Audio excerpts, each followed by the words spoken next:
Okay, thank you. It is 7:40 p.m. I would like to call to order the special meeting of the Norwalk Common Council for June 12th, 2023. If you'll please rise and join me in pledging allegiance to our nation's flag. I pledge allegiance to the flag of the of the United States of America and to the republic for which which it stands, one nation, nation, under God, under God, indivisible, with liberty and justice and for all. justice for all. Thank you. Clerk, if you'll please call the roll. Mr. Burnett, President. Mr. Camacho, Mr. Goldstein,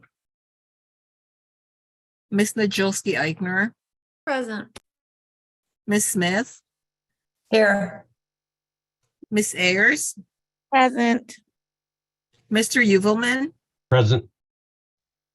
Ms. Revolus, Present. Ms. Young, Here. Mr. Kites, Ms. McMurr, Ms. Alterman, Mr. Meek, Here. Ms. Shanahan, Mr. Camacho, Mr. Goldstein, Mr. Kites, Ms. McMurr, Ms. Alterman, Ms. Shanahan. 1, 2, 3, 4, 5, 6, 7, 8. 8, we have a quorum. Thank you. Next item on the agenda is public participation. Is there anybody who's tuning in wishing to address the Common Council on the charter revision? Well, Patsy Brescia here. I thought this was going to be a working back and forth, a work session. That's basically, Mr. Mednick will be going over our Articles 1 through 4, I believe. Yeah, And as we move along, I don't know if you have any words that you'd like to say before that. I don't. I'm just glad that we're getting this started, and it looks like some people have really paid attention and read it over the weekend or whatever. So I'm hoping we can get a lot accomplished this evening. Thank you. Is there anybody else that wishes to join to address the council? Mayor, can we record the members of the charter revision in the record that are present? Yes, we can do that. Okay. Let's get into public session, then we'll introduce everybody who's here. Okay. So I'm not hearing anybody. I'm not hearing that anybody is wishing to address the council. Is that correct? That's correct, Mr. Mayor. Okay, so having said that, Ms. Brescia, if you will be kind enough to introduce your charter revision Okay. members that are present. Okay, well, I'm obviously present and I can, I think I can see some of our members, Benita Watson Riley. And I've lost the arrow, so, Tyler Fairburn is with us. And if I'm missing anyone, I can't see them on the screen. So if they would speak up for the record. Let's see. And then our counsel, obviously, Attorney Stephen Metnick. As I'm looking at the attendees, I don't see any other members of your Charter Revision Commission either. Okay. So having said that, and thank you all for being here, it is now my pleasure to turn this presentation over to Attorney Steve Mednick. Mayor, Yes? excuse me, who's on the phone there? There's a phone number here. Yeah, you're right. I don't know who that is. Whoever It's has Telesco. Telesco. 9502, For the isn't it? minutes.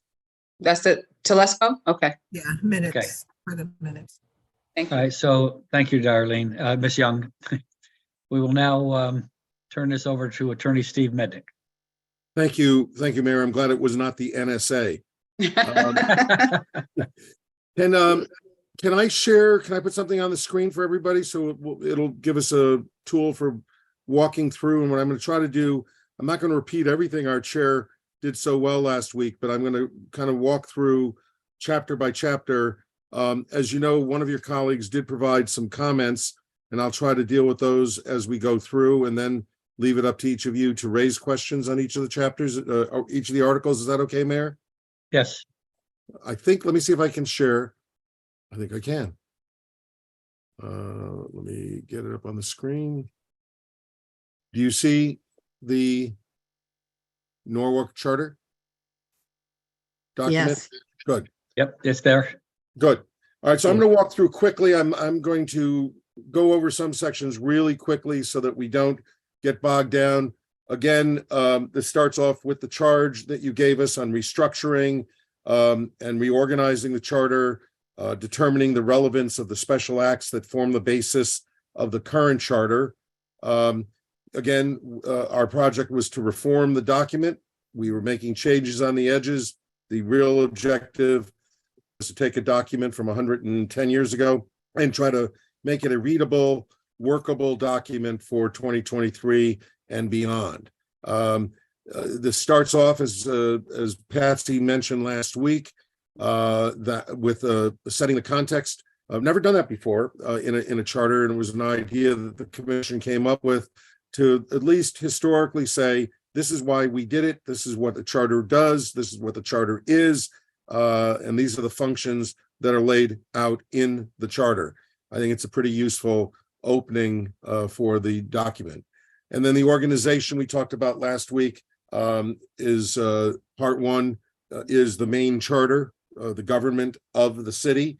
Part two are the taxing districts, the 4 taxing districts that actually provide services and have taxing and revenue raising authority. And part 3 are some historical provisions that we'll go over at a later point in the process. Just wanted to remind you, because you'll not see this anywhere else, there is no table of contents for your current charter. If there was, this is kind of what it would look like.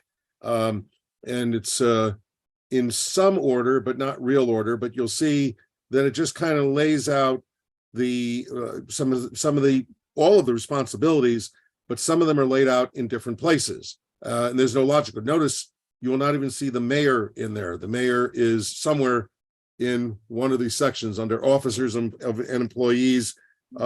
It's a jumble, and if you took these articles the way it's currently written, and those are the titles of the articles, it would be hard for the general public to really get an idea of what is in your charter. And so the idea, user-friendly with the question mark, I think we talked about this in the transmittal letter, that so many of the things are repeated in multiple different places. To find out where the budget is, you have to go to at least 3 different articles, Article 5, Article 6, and Article 12, but not including the Board of Estimates. Article 6 is where the Board of Estimate is. User-friendly with an exclamation point. This is the layout of the proposed charter. The kind of, with the exception of the word education being spelt wrong, lays out the articles of the charter in a coherent way so that people understand kind of what's in the document. Article 1, there are not a lot of provisions in Article 1. There is one question. If the councilwoman doesn't mind, I'll raise those issues. Nora, is that okay? Sure, please, go ahead. Right. Yeah, let me just point out that the councilwoman raised a number of issues. I won't go over, I'll be happy to talk to her offline about it and talk to the chair and others about some of the what I call editorial changes, semicolons, colons, those kinds of things. If that's okay with her, we'll do that offline and not take up a lot of time with the council on some of those issues. But she did raise some very, very good and useful issues as drafting issues as we went through. In Article 1, there is a general grant of authority, and I think she picked up a redundancy in subsection A, where it talks about the state constitution and general statutes provide most of the powers to the cities, but the city shall have all the powers specifically granted by the charter, and those powers fairly implied in or incidental to the powers expressly granted by the state to the management of the property, government, and affairs of the city. I think this is current language. And then there's another clause in there, now granted, or that may hereinafter be granted to municipalities under the state constitution or general statutes. She raised the point that it's redundant. I think it is. So I will probably, in a draft that you'll see next week, if we, after we have discussion tonight, if there's any specific comments that are being made that will be memorialized, I will make them in the document and send the document back to you before our next meeting. So you'll probably see a consolidation based on that comment by the council member. Article 2 is where we introduce the introduce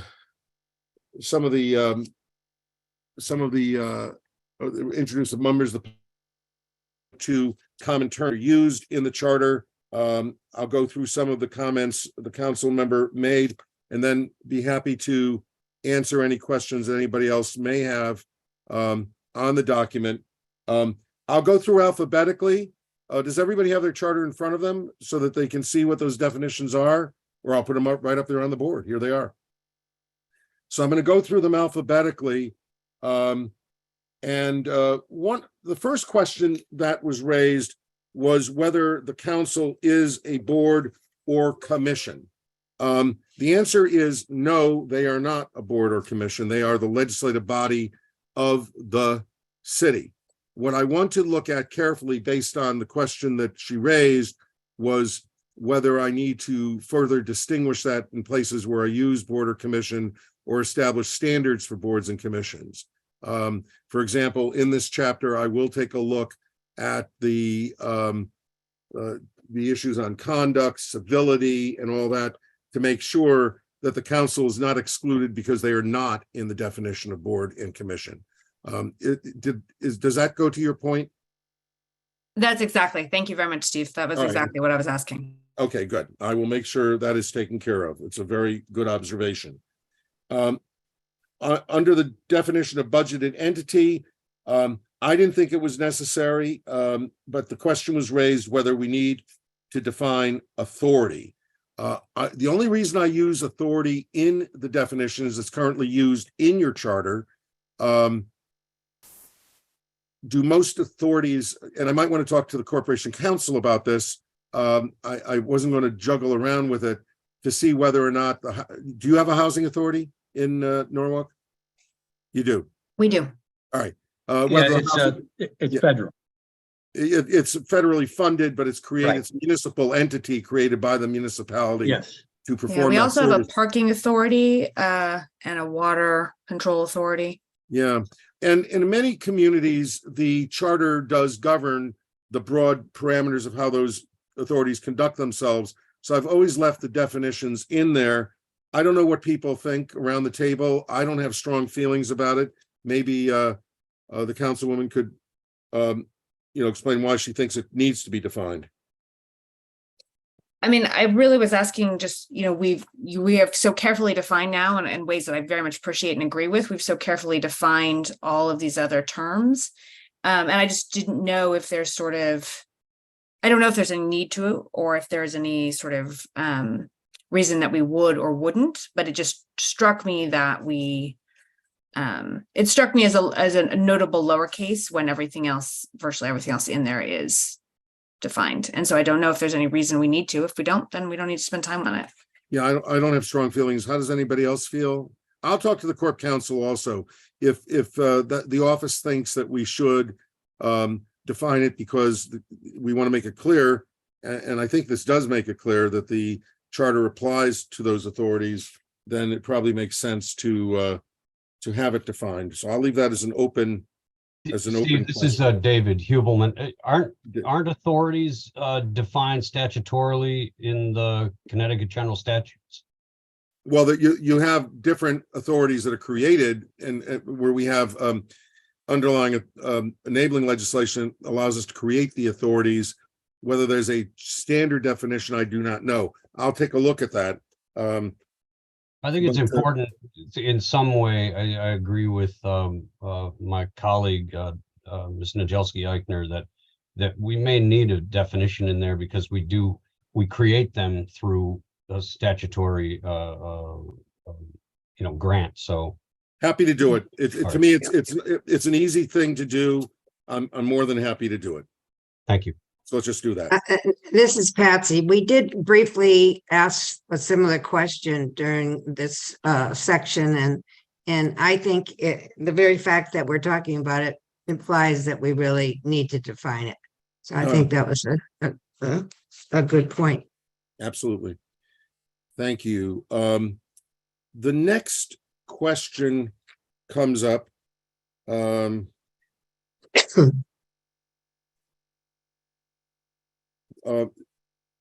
was an editorial markup on capital budget, which I think is fine.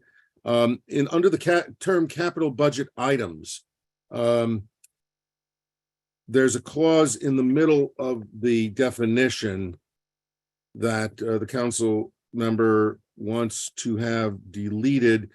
And I'm trying to remember, let me just take a quick look if I can. Let me pull my charter up for a second, look at my endnotes. I'm sorry, I'm working with about 4 different documents here at one time.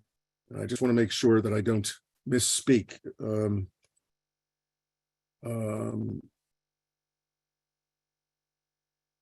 Capital budget items. I believe, yeah, this is a term that is derived from your current code of ordinances. And when we were meeting with the CFO, going through the budget section, which actually was the very first major thing that the commission focused on, we worked on this definition. Does everybody have the charter in front of them, the document? Yep. Would it be easier if I put it on the screen? Yes, I think it would be. All right, I'm going to juggle through documents though, guys, so I'm sorry to try to make this work for everybody. It's on 2 pages in there. Yep, There you go. I got it. Yep. I'm going to stop the share and then just put up a new document. Do you still see my PowerPoint, not the new document, not the charter? No, we No, see I the charter, The Oh, you charter. do? Okay, good. Yep. All right, and excellent. we see capital budget on top right. There we go. So I'm going to put this down here. The council member, tell me, I think the language that you're requesting ends having. Other facility ends with other facilities. In the next line. So, and this is, again, this is Sure, not a major maybe. point, but I always worry that lists, even when they have a careful, shall not be limited to, there's always this tendency for lists to become the focus, right? And I'm not really sure that the list adds anything to our understanding. I think the key point is that it is things that have a usable expectancy of at least 2 years.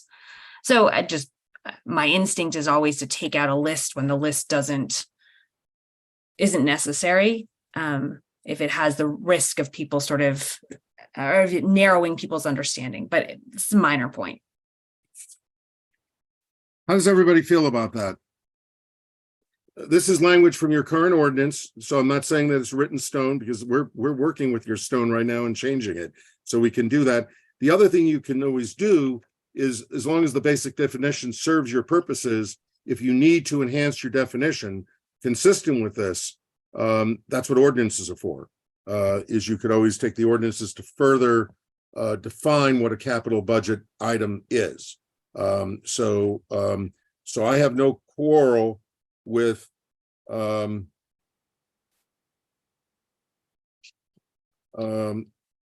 I think we don't take it all out. I think we have to leave the first Can I just- clause. These capital budget items shall have a useful expectancy of at least 2 years. Mhm. I got the rest of Right. it. Can I Patsy, also say Patsy, something though, Steve? Yes, One of the things that I thought about it, because I'm kind of acting as the every person, every man, every woman, because I'm not a lawyer and I just want to be able to read this. It gave me, what that did was give me an idea of the kinds of things that you were talking about that would come in under capital budget. all right. I understand what you're saying about it being a list, but it kind of gives me the idea as a person reading this, what you're really talking about, the kinds of things that you're talking about. That's why I liked it. Not, again, not saying that it has to stay in or not, but that's the kind of thing that, I don't know, it gives anybody reading it some idea of what capital budget items might be. Yeah, And absolutely. That Mrs. makes total Pat- sense. And I think that's a valid reason to leave it in. I don't have a problem with that. If it's valuable to the understanding, then that's a good enough reason to have it there. Cool. The majority leader has her hand up, I believe. Mayor, am I supposed to call Yes. on people or are you doing that? I don't want to step on anybody's toes. Thank you, Steve. I then was just looking at that to just say, how would this sentence continue? But I see, so you would just say long-term assets having a usable expectancy, blah, blah, blah. Yeah. If you eliminated the highlighted text, correct? Is that what you were thinking, Laura? That's correct, but yeah, but I Okay. think that Commissioner Yeah. Watford Valley just made a pretty good argument. Right. So is there consensus that we'll leave it? I would, this is Patsy. Again, this whole section was to really make the charter understandable to the average citizen. So that was why we stayed with what we have here. And I think that was a very strong intent of the commission. So I would like it to stay in there. I think it has a value to a lot of people. Okay. So Great. hearing no other, I'll just move on and we'll leave that as is. Great comment, as always. Thank you. The department head definition, which comes down a little further here. I think that the council member came up with a good observation.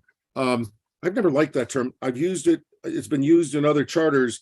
She raised the question about substantial supervisory control of a permanent nature over other municipal employees. I think you could simply say substantial supervisory control over other municipal employees and cut out permanent nature, because I don't want anybody going to court saying they have a permanent job since they have supervisory control of a permanent nature. I never looked at it that way, but I would recommend that we modify that term if that's okay with if everybody has anybody has a question on that. Steve, could you tell me where that is again? I'm sorry, Article 13 is right on the screen now. Right Okay, I here. got you. Yep. It's right So- here of so supervisory control over other Okay. employees. We would take of a permanent nature out. I think, well, I think that refers to just the control, no? Yeah, it does. But it does lead to, I think the point is, I agree with you, Mayor, but I think it leads to some confusion. I don't think taking it out undermines what we're trying to Okay. say. Yep, And the other thing you also want to make sure of is if you decide you want to do a reorganization, you don't want a Right. department head saying, I have permanent control over these people, you can't take them away from me. So I don't know if that was the thought, but that certainly would lead to that argument. got you. Good, that was a great catch. Thank you very much. The next definition, I'll just put them up on the screen, I guess. Is this one, is this large enough for everybody to see? I guess since everybody's on Zoom, it's okay. When we're in the room, I usually have to enlarge it. Yeah, if you Um, highlight it, if you highlight what you're talking to, I think that helps too. There This you one go. right here. Yep. So the council member, and does anybody have any questions on any of the other definitions? I don't want to skip over anybody else's questions because somebody turned in their homework. I'm taking advantage of the homework that was done. The council So, member Mr. raised, Mednick, we're taking advantage of the homework that Ms. Nora Eichner did for us as well. So okay, this is the That's beginning. great. So Okay, no, I appreciate it. And it's really very helpful. And I thank everybody, and everybody's raised a lot of good questions privately and publicly. So it's terrific. Nora did raise, if you don't mind me calling Nora, raise the question about the last clause, that it's known as the capital projects program. I will ask that we hold this item until we get to the budget, and let's talk about it when we get to the budget section, which is further on in the document, because we have used this term in two different ways to comport with the charter. If we refine it, we can clean it up here as well. I don't think it's a bad point. I just would hold it until we get to the budget section, Right.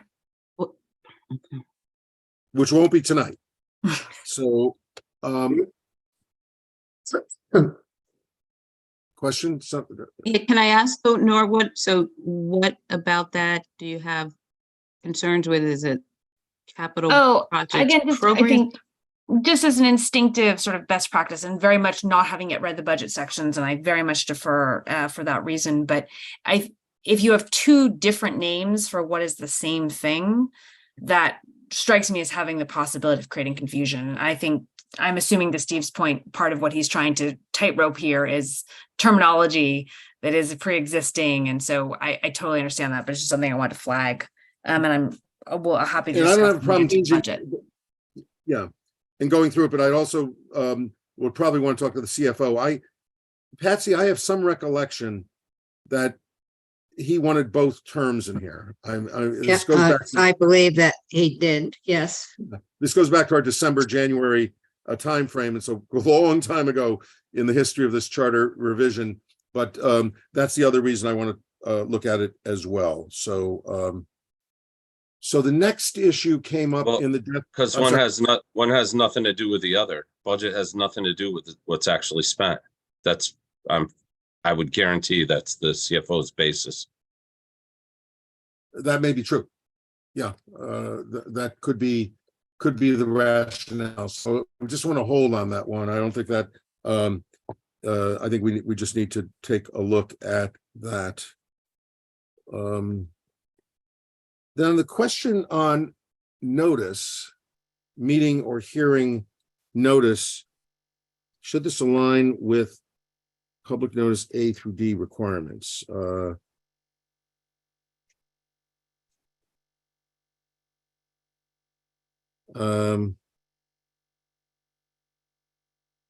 If you look at public notice, you've specified places where the notice must be made, which seems to me to be reasonable. It just seems to me, I would think we would want the same notice for a meeting notice as we would want for a public notice, potentially, or maybe not. No, you're exactly right. I think we should probably use the term public notice within the meeting notice definition.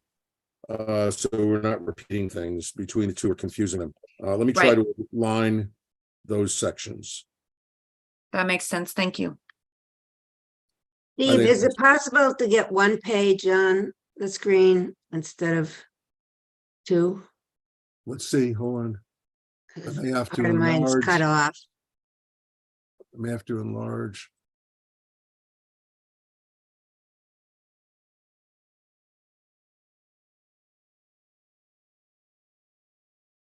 Try to make it a little bigger.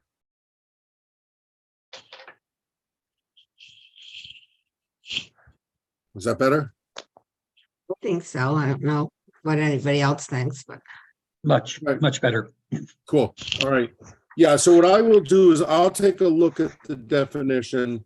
In the last sentence, there was an issue dealing with the question of statutes and or regulations. I'll fix that as well. I think it's okay, but I'll make it a little clearer so that there won't be any question. Thanks. And in public hearing, I will make a reference to Common Council public hearing procedures. That's in aligned with the question about boards and commissions. Thanks, Steve. In this sentence right here, we should make it clear that this definition applies to the Common Council as well. So I'll make sure that is clarified completely.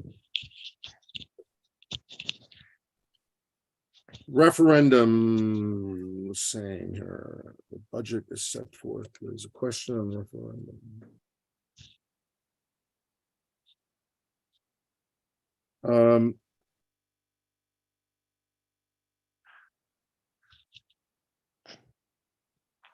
I'm just asking whether you want a defined term for budget that encompasses both operating or capital. It's a minor point. I don't think we need to discuss. Yeah, That's really for you. As the references go to the section, I think it's okay, because I'll double check the current referendum as to whether it applies to both capital and operating. I'm not sure. I will double check that. And if it does, we should use the defined term. So I don't have an issue with that at all. I was trying to figure that out. I'll clean up. There's a little issue in the issue of definition of regulation. All right, so let's go to taxing districts. Any questions on any of the others? Any other definitions, folks? And Nora raised a question, the councilman raised a question regarding. Oh, I guess the question was, I indicated what the current practice was. And I'll defer to Patsy on this one a little bit. We worked hard on this definition, largely because we were trying to respect the jurisdiction of the tax districts and not to make it look like we were trying to turn it into something else. And that's why I had the reference, contemporaneous reference to the time of the adoption as to a more general definition, because I didn't want to, I don't think we wanted to look like we were imposing something on them. So I don't have strong feelings about that. What the council member raised the question was, should we just recognize should we just recognize that these, the ability to fund operations. I'm hearing other conversations. Diana, So sorry, Diana, sorry, could you sorry, mute? mute yourself.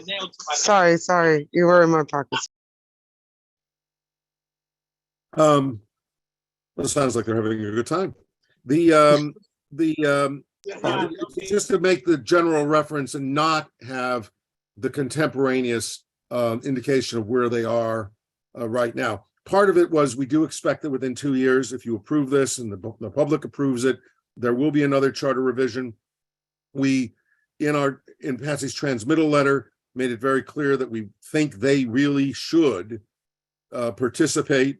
The council should invite them in, let them know that there's an opportunity to clean up their portion of the charter as you take a look at other substantive issues that you may want to look at. And then we might be able to fix it then. I don't have strong feelings either way. Patsy, do you have anything to say about that? Well, I guess I've had a lot to say about it through this process, that I was trying to not have confusion with the public, which exists to a large extent, about our taxing districts, the first, second, third, and sixth versus the fourth and fifth. And unfortunately, they look the same when you look at them, but the first, second, third, and sixth are all capitalized as the first taxing district of the city of Norwalk, and versus it goes on to the rest of them. But so that's helpful.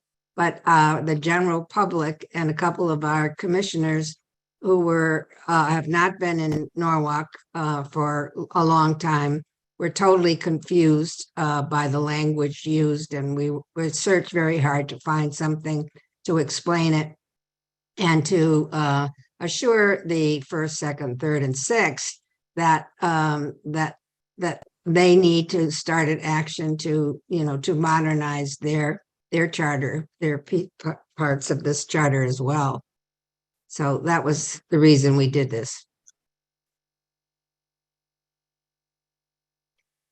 Yeah, I mean, again, I am totally fine. You've clearly put a lot of thought into it. And if it makes the most sense this time to leave in sort of a reference to the current state, makes sense to me.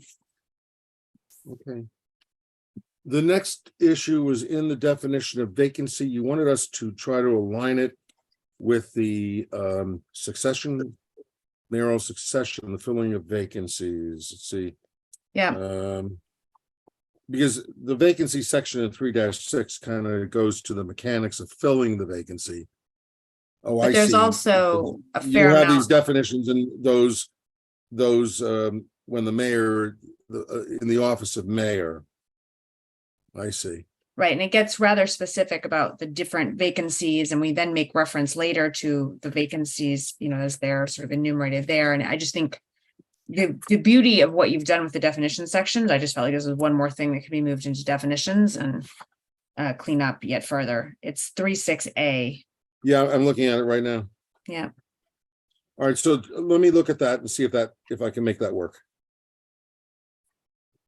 awesome. I love these All right. definitions. They're great.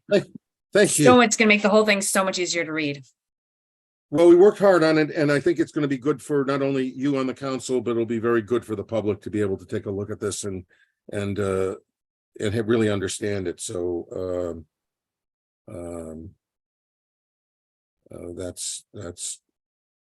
that's terrific. I'm looking at some of these other things. There's some things that are not noted.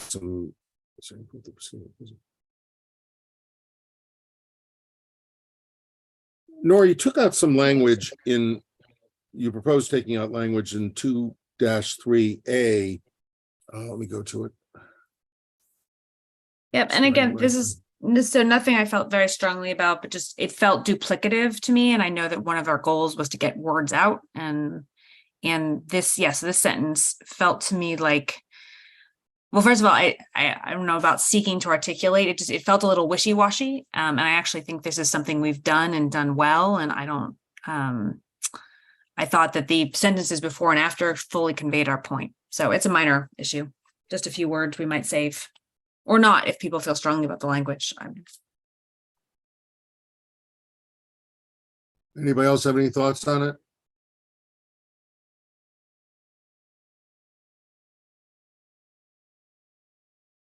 Steve, I'll this is take a look David at- Kubelman. You did. Well, my only thought, I like this section and I like what you're doing here. With the idea of what public trust, the purpose, those things. I guess this is later, it gets into the next paragraph question is, do we need to reference the code sections that deal with this? I know as a code, the 32, the ethics board, those types of things here, or does that lock us in some way? It would lock us in. I would strongly recommend not referring to ordinances. The ordinances should refer to the charter. It works the other way around.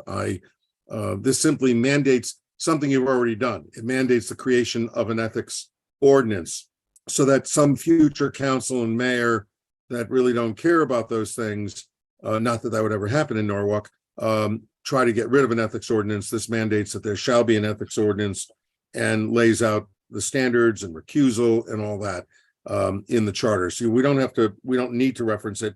We could, if you think it's helpful, David, have a footnote. We have comments. If you see the bottom of the page, actually the next page is a comment of the 2023 Charter Revision Commission. If we think it's important, we could say at the time of the adoption of the charter, the ethics ordinance can be found in ordinance section BOP. I actually think that's a good idea because again, this gets to the general public being able to easily read the document and find the things that are most pertinent. Ethics is something that I think is pretty pertinent. I think that's a great way to solve it because the footnotes can be updated as you can needed. update that. I was just going to say that when you were done. Yep, absolutely. Yeah. Absolutely. All right, Thank so you. we'll add a footnote. No, I love that convention. Yeah. I kind of I'm sorry. also, along with my colleague, eliminating that phrase is not such a bad idea when we get into the conversation of economy of language. I think, that could be one that can go. Okay. I'll take a look at that as I'm going through them and marking it up. And as I told you, I'll have a markup for you shortly after this. No, not tonight, but in the next couple of days, I'll do a markup that comes back to you with the consensus items that we've talked about this evening. If no one's objecting, I'm assuming there's consensus on the little things we're talking about here. All right, the next comment is a subtitle question. I will take care of the subtitle, make sure that's put in. Meeting decorum. This is the section coming up here. Let me ask the councilwoman to explain what she was trying to say here, if that's okay. Yeah, sure, of course. I think I had one very small comment, which was just that I thought that some of this language about the other public bodies and various community groups, I was a little confused and concerned about that because, I don't know what's meant by community groups, since obviously this charter would not apply to groups that were not public bodies. So, and I'm not sure if all of this is necessary or if the phrase boards and commissions kind of covers everything that's implied there. My larger comment was that I fully agree with this section. I think it's great to have there, but it is all phrased in the negative. So about how, an atmosphere of incivility and disrespect, and there's no positive statement as to, we expect, what the behavior is that we expect. So we expect people to be respectful of each other. We expect people to abide by time limitations. I don't know, just so again, putting that out there, potentially if there's thoughts on that from the Charter Revision Commission as to any positive direction we want to defer to the members. I think affirmative language is fine. I'll look at some of this language in this section comes from Governor Rell's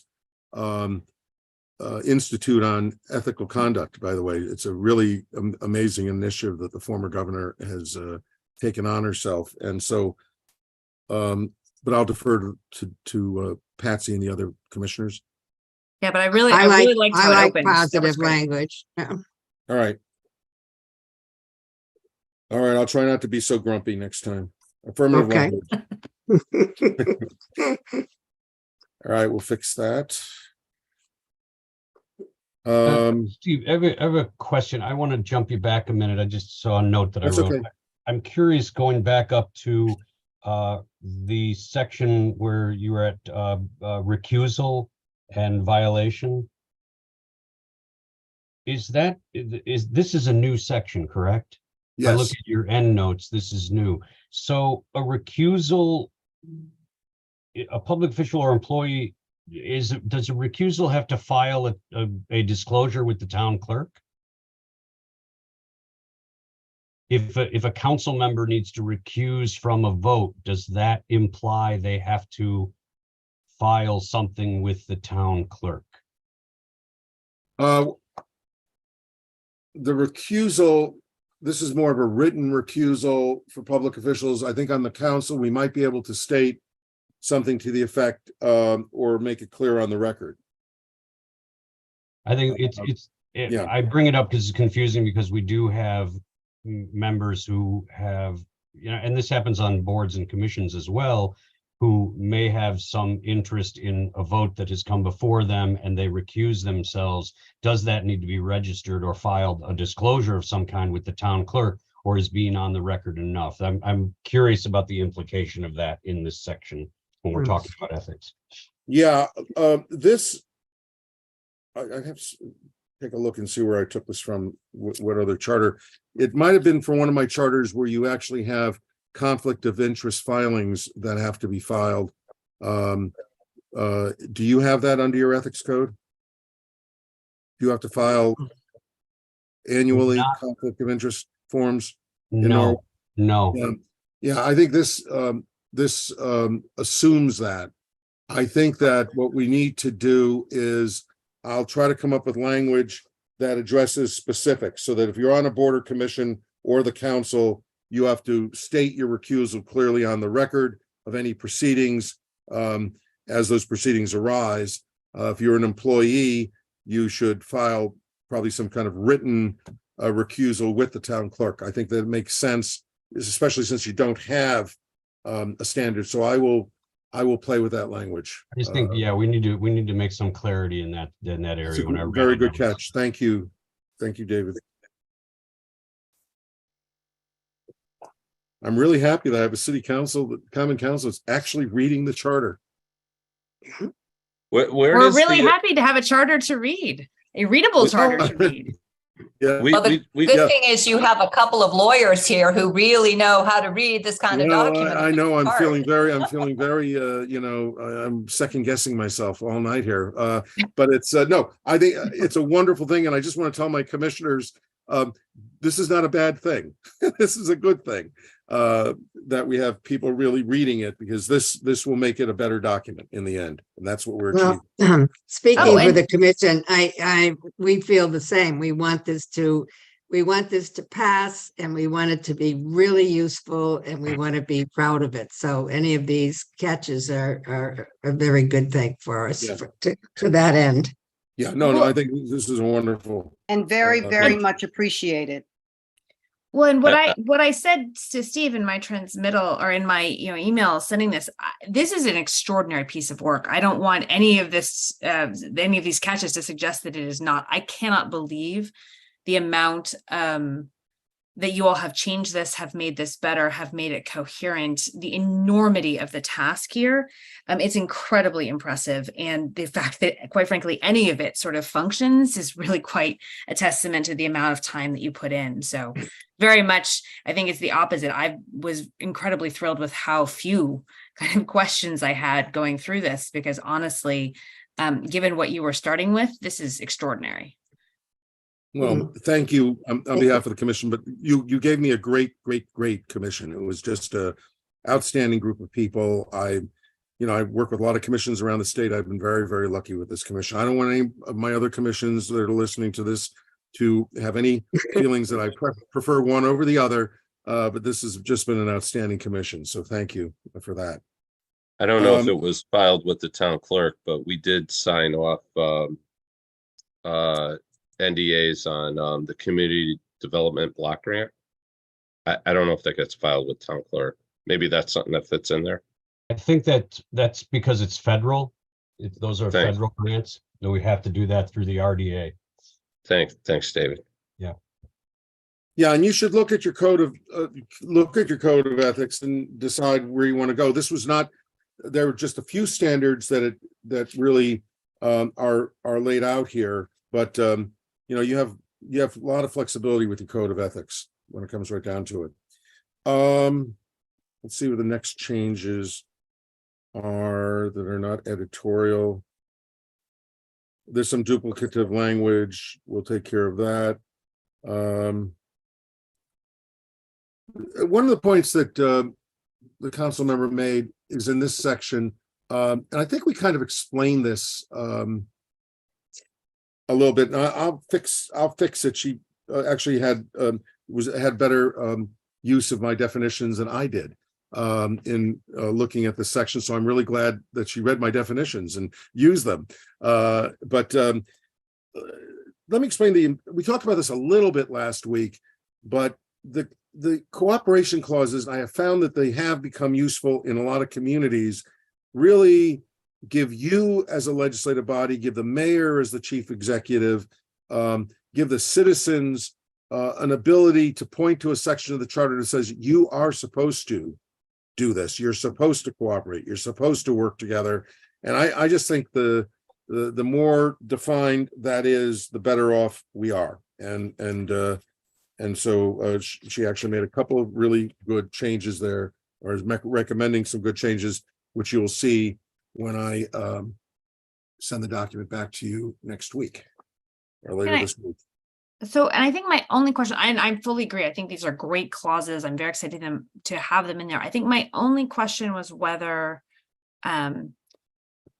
so C applies only to cooperation and compliance with open meetings, and then 2.7 is the more general clause that requires cooperation on other matters. Is Yeah. that There is a distinction, yes. okay? I just want to make sure that was, because having them come so close together. And then But you'll that find makes another sense. one, you'll find another one in the board and commission section maybe we should look at them, keep it in the back of our heads to see whether we can merge them all. I thought this is one of those cases where repetition was not a problem, where repetition was probably a mantra is not a bad thing sometimes. So- Totally. And I think, and the importance obviously of open meetings compliance makes it worth highlighting. So I'm all for it. I just wanted to double check. Okay. That is pretty much it on Article 2, but let me see what I have in my PowerPoint. If there's anything else I wanted to add, hold on a second. Let me get back to the PowerPoint. Here it is. So definitions, we did definitions, we did this. Article 3. Okay, so now we're in Article 3. I'll bring the other thing back up. I'm sorry, because that's actually very useful to have the charter itself in front of us. So, and this is not the version that Nora marked up. This is a clean version 8, the next version of the document. Let me see what we have here. So this is a big section. I'm sure we'll have some conversation on broad issues here. Let me see any substantive comments that Nora brought up here. Oh, she added registrar of voters. Yes, registrar of voters are elected public officials. I don't know why we left them out, but she's got them back in. They're listed otherwise here, so that was an omission.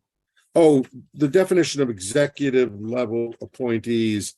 That's a term that I came up with as we were drafting this, and I'm not sure. What I'll do is let's reserve thought on it until we get to the department section to see whether it's a term that really does need to be segregated, because that it came up because I think there were some people appointed by the mayor that are not department heads, and I think that's where I came up with the term. But when we get to the executive, I will make a note here to revisit after we look at departments. Yeah, Sounds good. I'd like to just highlight something under C, elected public officials. And that is the 7 constables.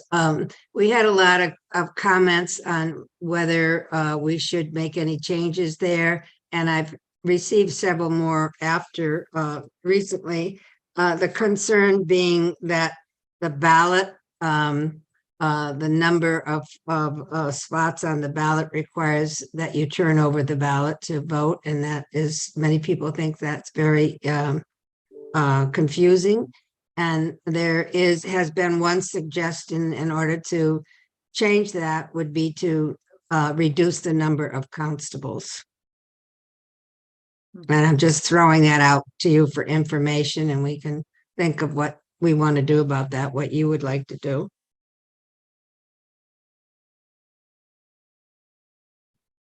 Any thoughts on that?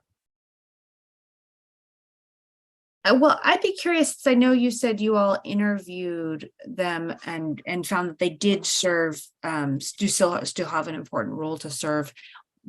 Did you get any sense from them as to whether they thought 7 folks were needed to fill that role, or whether they thought It that- did sort of come up, and one particular person said that she has never had any call to do anything and wasn't really sure what it was all about, and basically was on the ballot because somebody had asked her to be on the ballot. So, but several of the other constables say that they do a lot of business and service for the city and local attorneys. So the question is, do we need 7, or how many would we be able to have without having to turn the ballot over? And is turning the ballot over that much of a burden for the city and the voters or not? So I just want to highlight that discussion. I'd like some input. And maybe too that it's just 1 per district and we only have 5 instead of 7. Like where did that number 7 come from? I have no knowledge of that. And on the city sheriff, we did, I believe in another section, we're going to sunset that office and after the 2025 election, is that correct? think so. Yes. Yes. So that position would be the current sheriff does a similar thing as the constable and came to the meeting and said that, you know, he would like to remain as sheriff and he thought it was important. So that was the compromise that we came up with. It appeared that from the testimony that some of the constables have business, others do not. And I think it largely depends on their relationships with lawyers, with the probate court, which I think is a principal source of a lot of their business. So I'm not sure there's a market, you know, it did not appear that the market supported 7, but we'll leave that to you. But The it was president has also a an issue, question. Steve. It was Yes, also Steve, an I was, issue Steve, that they I had was, no training. Right. That was one of the issues for the people, especially who had no work. They didn't know what they were supposed to be doing because they had not had training in being a constable. So the people that did have work had been there for a much longer period of time, or had been elected for a period, you know, over years. And the newer people really didn't know what they were to do. So that was an issue too. So I guess I'm just saying, I don't know if it's they're not needed or they just don't know what to do. And once they got trained, could get the work that they need to function. I don't know.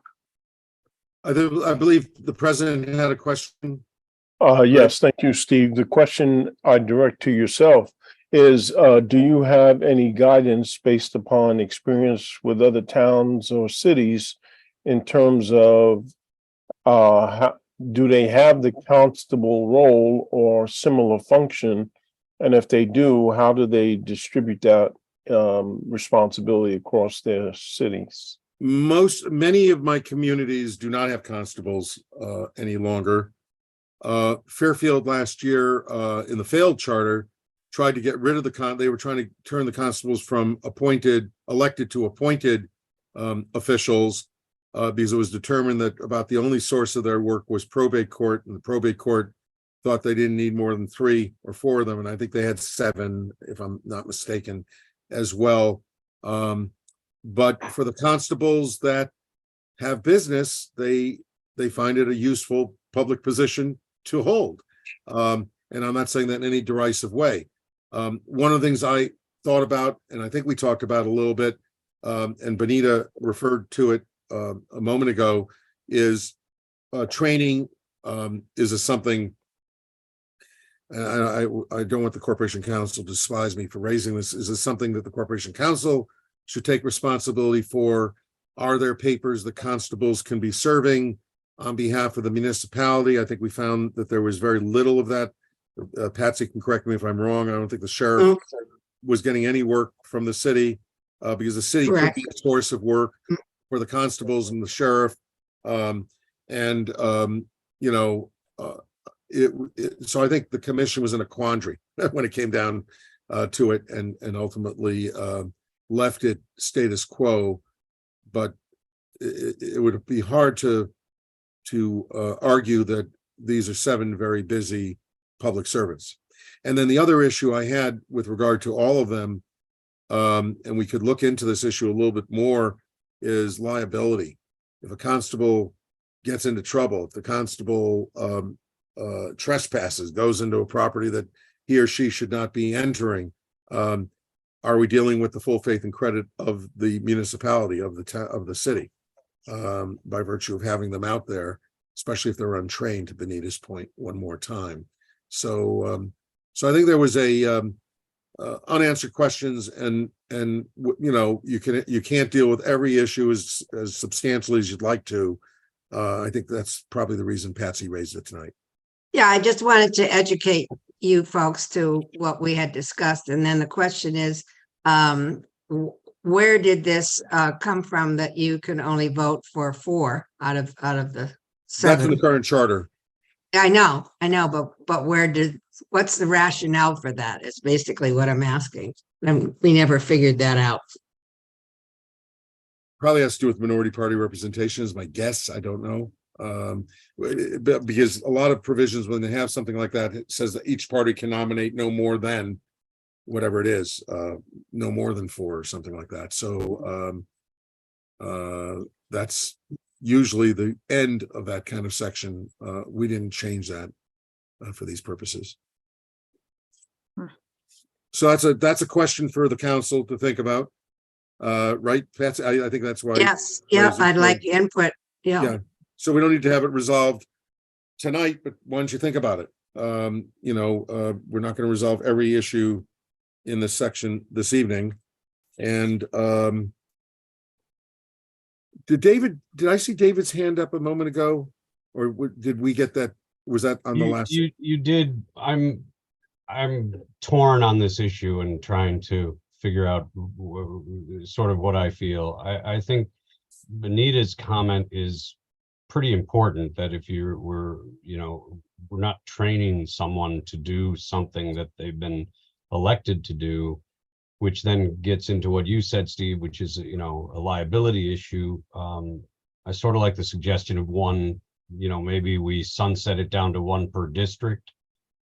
And we have a commission in 2 years that may look at it again then, or in 5 years after that, in 7 years, look at this again. So, but I'm not 100% yet. All right, why don't you take that? That's an issue. It's on your side of the table. Everything's on your side of the table, but that's one that we probably won't resolve in this discussion. And I'll make a note that that's a talking item right now. All right, we talked about the executive level appointees in F. All right, so here we are at the term of office. I guess this is an issue that is a major issue. The commission has asked that you make the 4-year term a separate question. That's, of course, they were not trying to be presumptuous. I think they were trying to be affirmative and helpful in terms of their thinking on the issue from a political perspective, but ultimately the form of the questions is a call for the council. And there are several elements to the 4-year term. One is the term doesn't take effect until after the 2027 election, but something that does take effect before the 2027 election is a new term of office start date, commencement date of the first business day of January following the election, which extends it from the current very short period of time, which the mayor reminded us was 2 weeks, and moves it out to the first Monday of January immediately following the election. In concert with that, we created a transition period and a transition office so that if there is a new mayor, the mayor would have dedicated space reserved in City Hall to work on the transition, to build an administration that will come in after the first business day in January. At the same time, members of the council and the Board of Education, regardless of whether there's a new mayor or not, would have a place where they could go in City Hall, particularly with the change in the commencement date, so that during that period of time, they could be educated on budget issues and other active legislative matters that are before the Common Council or the Board of Education if they're elected to the Board of Education. Those are the two major, and then there's some restrictions on what the mayor can do during that period of time as well. So I don't know if there are any, nor I'm looking here.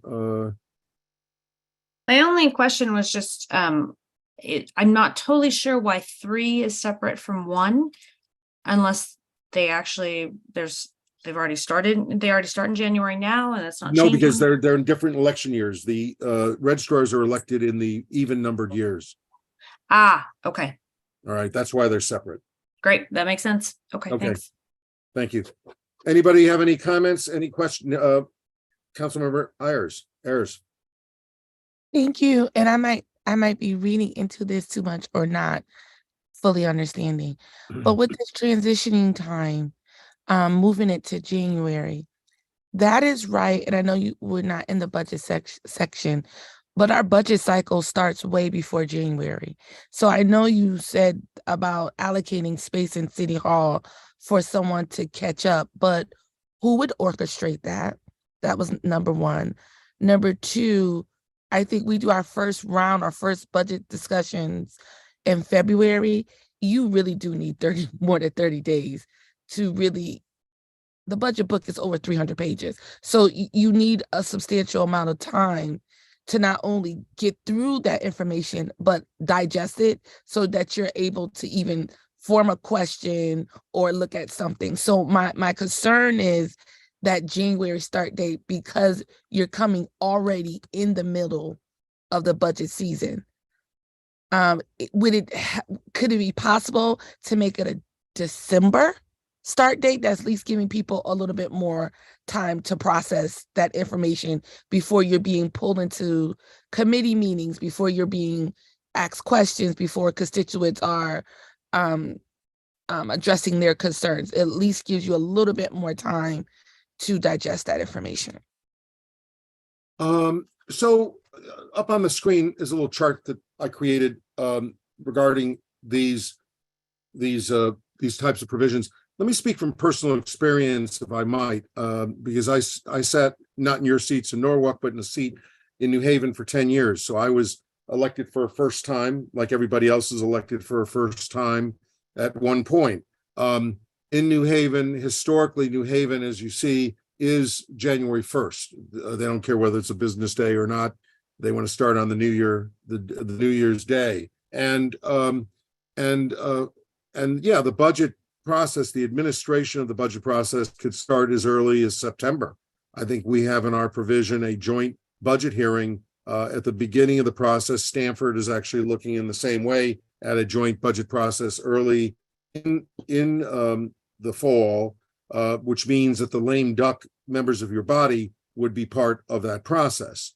And so I found myself coming in, and I did not have a transition. The mayor had transition in New Haven, but alders did not. And so I had a, almost a 10-week period where I was an alderman elect at the time, where I had very little knowledge and no access whatsoever to this. And so one of the things we wanted to be very clear on was that it's not just for the mayors, it's for Board of Education and for members of the council. You're not going to get the budget for a while, but as long as you have access and a space, and maybe we should designate somebody who's responsible, whether it's the town clerk or somebody else or the CFO, whoever it is, needs to provide, if for education, it should be the superintendent of schools, frankly, who is the chief administrator for that department, should be providing them with relevant information that all members of the council would be entitled to ask for. So whatever you're asking for in October, November, December, normally, which in my experience is not much, except new members might be interested in looking at things so that they have some education, so they're not reading, Cicero in the original language, that they're reading a language they understand. So I get that. But I'm not sure you get much more out of having a date. I think the conclusion, and I'll defer to the members of the commission, I think the conclusion was you don't get much more out of having your hand on the Bible in December as opposed to January, and you get a better start period for an administration that has, in a big city, and you're a good sized city. It's not easy to put together an administration in 2 weeks or even 3 weeks or 4 weeks going into December. I think that was the dilemma, and I think that's the reason the commission moved in the direction they did. I appreciate that, but I just want to add for thought. I'm all about a diverse common council. I'm not talking about the mayor's office.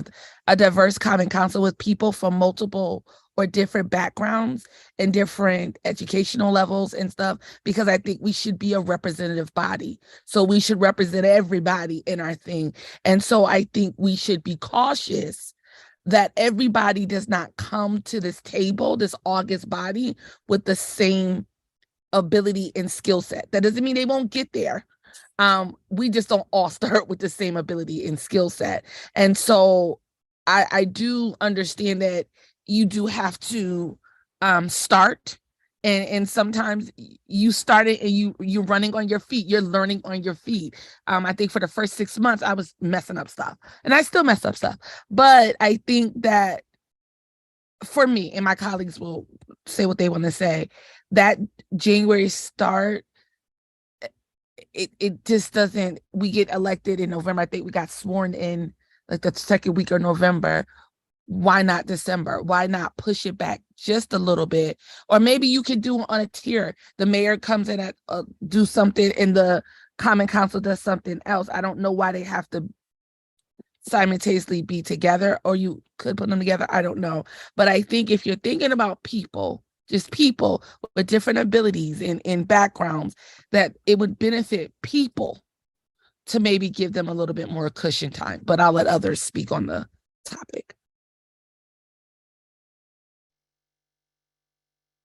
I hadn't thought about it, but since you raised it, keep in mind, Congress comes in 3 weeks before the president. But I've not seen that in any other community. That doesn't mean it can't be done, but I just wanted to point that out for the record, that that's the case. And I do want to say one last thing. This is anecdotal, and shut me up if you'd like, but I was a 29-year-old kid when I came out, and I was a lawyer, and I thought I was really a bright young man. For the first 6 months, 9 months, I had no idea what I was doing. I didn't understand the language of legislation. I didn't know parliamentary procedure, new language for everybody. And so I appreciate your point completely, but I just wanted to point out it was a new language for somebody who thought he was politically, adept. And so I appreciate that comment. Anybody else have any comments? I see the commissioner, Benita. Yeah, I think that one of the considerations too, and it's just to throw it out there, was the holidays, the Thanksgiving, and then the holidays that happen at the end of December, and trying to coordinate that with the start dates. Basically, there was a sense of a feeling that sometimes things really don't get done that much in those, during those holidays. That was another consideration, just to think about it.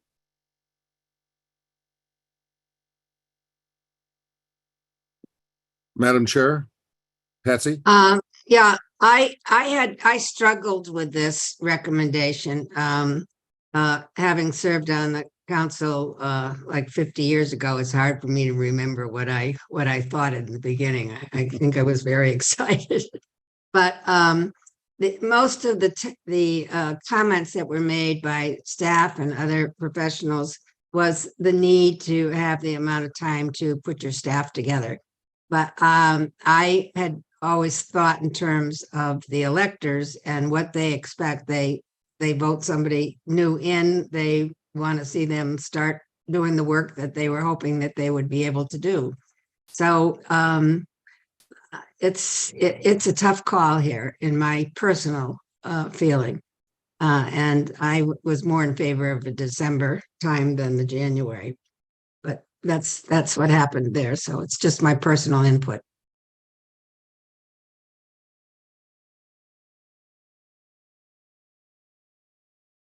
So we'll leave that to your thoughts and judgment. Councilmember Reveles. To the point of what was just stated with Councilwoman Ayers, and what she just said, one of the fortunalities that I have in dealing with some of the work that I do is the fact that we always try to consider what was difficult for us coming up, or what didn't our,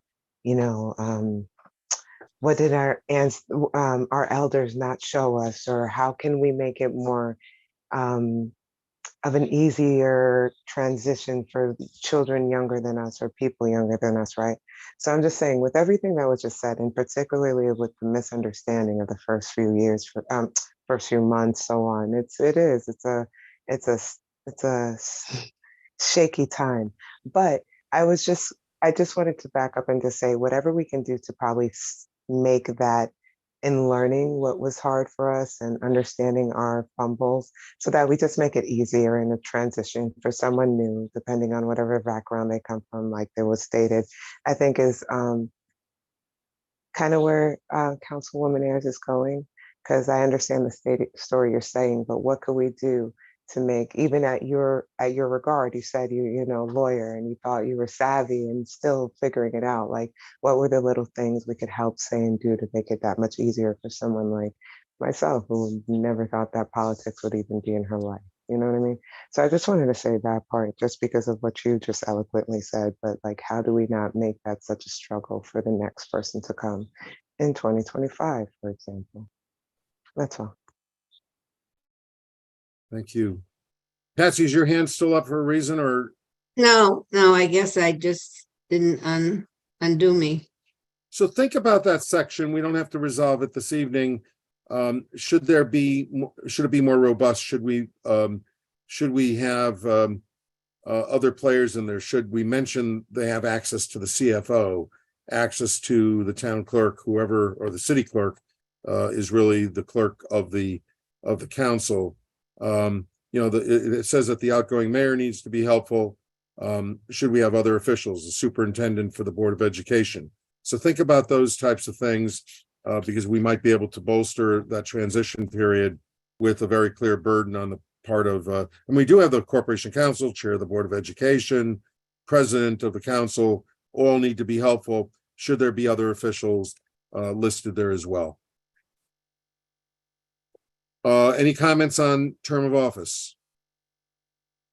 We're okay with that? Yeah, Steve, that's Mayor Rilling. Mayor? I still am concerned that with a 4-year term for mayor, and I thought we were going to make it effective 27. It looks like what the document I have says 25. But also, I don't know how we're going to structure it if the mayor gets a 4-year term and the council gets a 2-year term. And every other year, or every other year, we're going to have an election where there's just council and Board of Ed members running. It's going to be kind of difficult. Well, I'm glad you raised it. Yeah, it says 2027 is the 4-year, after the 4-year, the mayor's term begins after the 2027 election. Yeah, the document I have says 25, I'm sorry. Maybe mine's wrong. I hope not. What section are you looking at, Mayor? Oh, boy, you asked me to go back and find that. Oh, no, you don't have to do it right now. Yeah. It's an item, it's item 2 on page 19. It's there. There's a conflict? But it says 2027. Yeah, but the transition, the one above says 25. Following. Oh, the No, that's for transition the period transition. is Oh, I got it. 2025. Okay. Yeah, I the misread transition period is 25. Because that'll. I take misread place- that. I'm sorry. Yeah, but the mayor doesn't get the 4-year term until after the 2027 cycle. Right, exactly. But the mayor has now raised the question, do we want to consider, does the council want to consider having the 4-year term? And I see Councilmember Revelis, am I pronouncing your name right? Yes, that's fine. I just wanted, because my kid's in the back, I'm so sorry, I had to abruptly stop. I just want to finish my point in saying that I agree with December being the start date for new people onboarding. And just because of what you said, yes, I agree with the mayor. I think it would be a hard offset if the council is not at the same time with the mayor, but I also understand the stagnant of 4 years.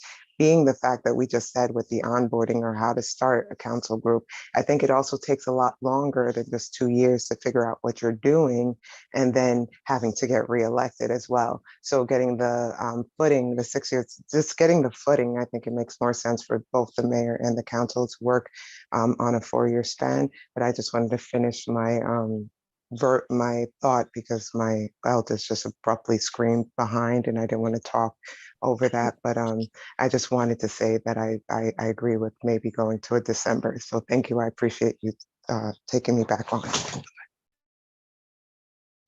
Thank you. Any other thoughts? So we have I was focusing on the 4-year term right now. Any other comments on the 4-year term for council?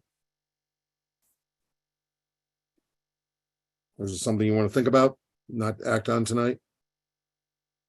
Well, I don't think you can act on it tonight. I think it's food Yeah. for thought. My concern, again, is low voter turnout. And you then have 15 council members running and 4 or 5 Board of Ed members.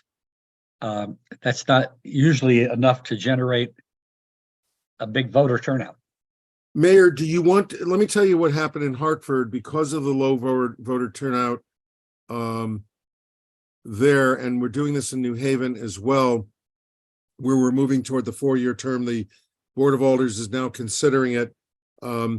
And they've put off the 4-year term until all the officials can align. Right now, the 2 elected members of the Board of Education in New Haven have 4-year terms, but we're going to have to create a transitional 2-year term for one of the Board of Ed members so that we can align all of the elections in one cycle.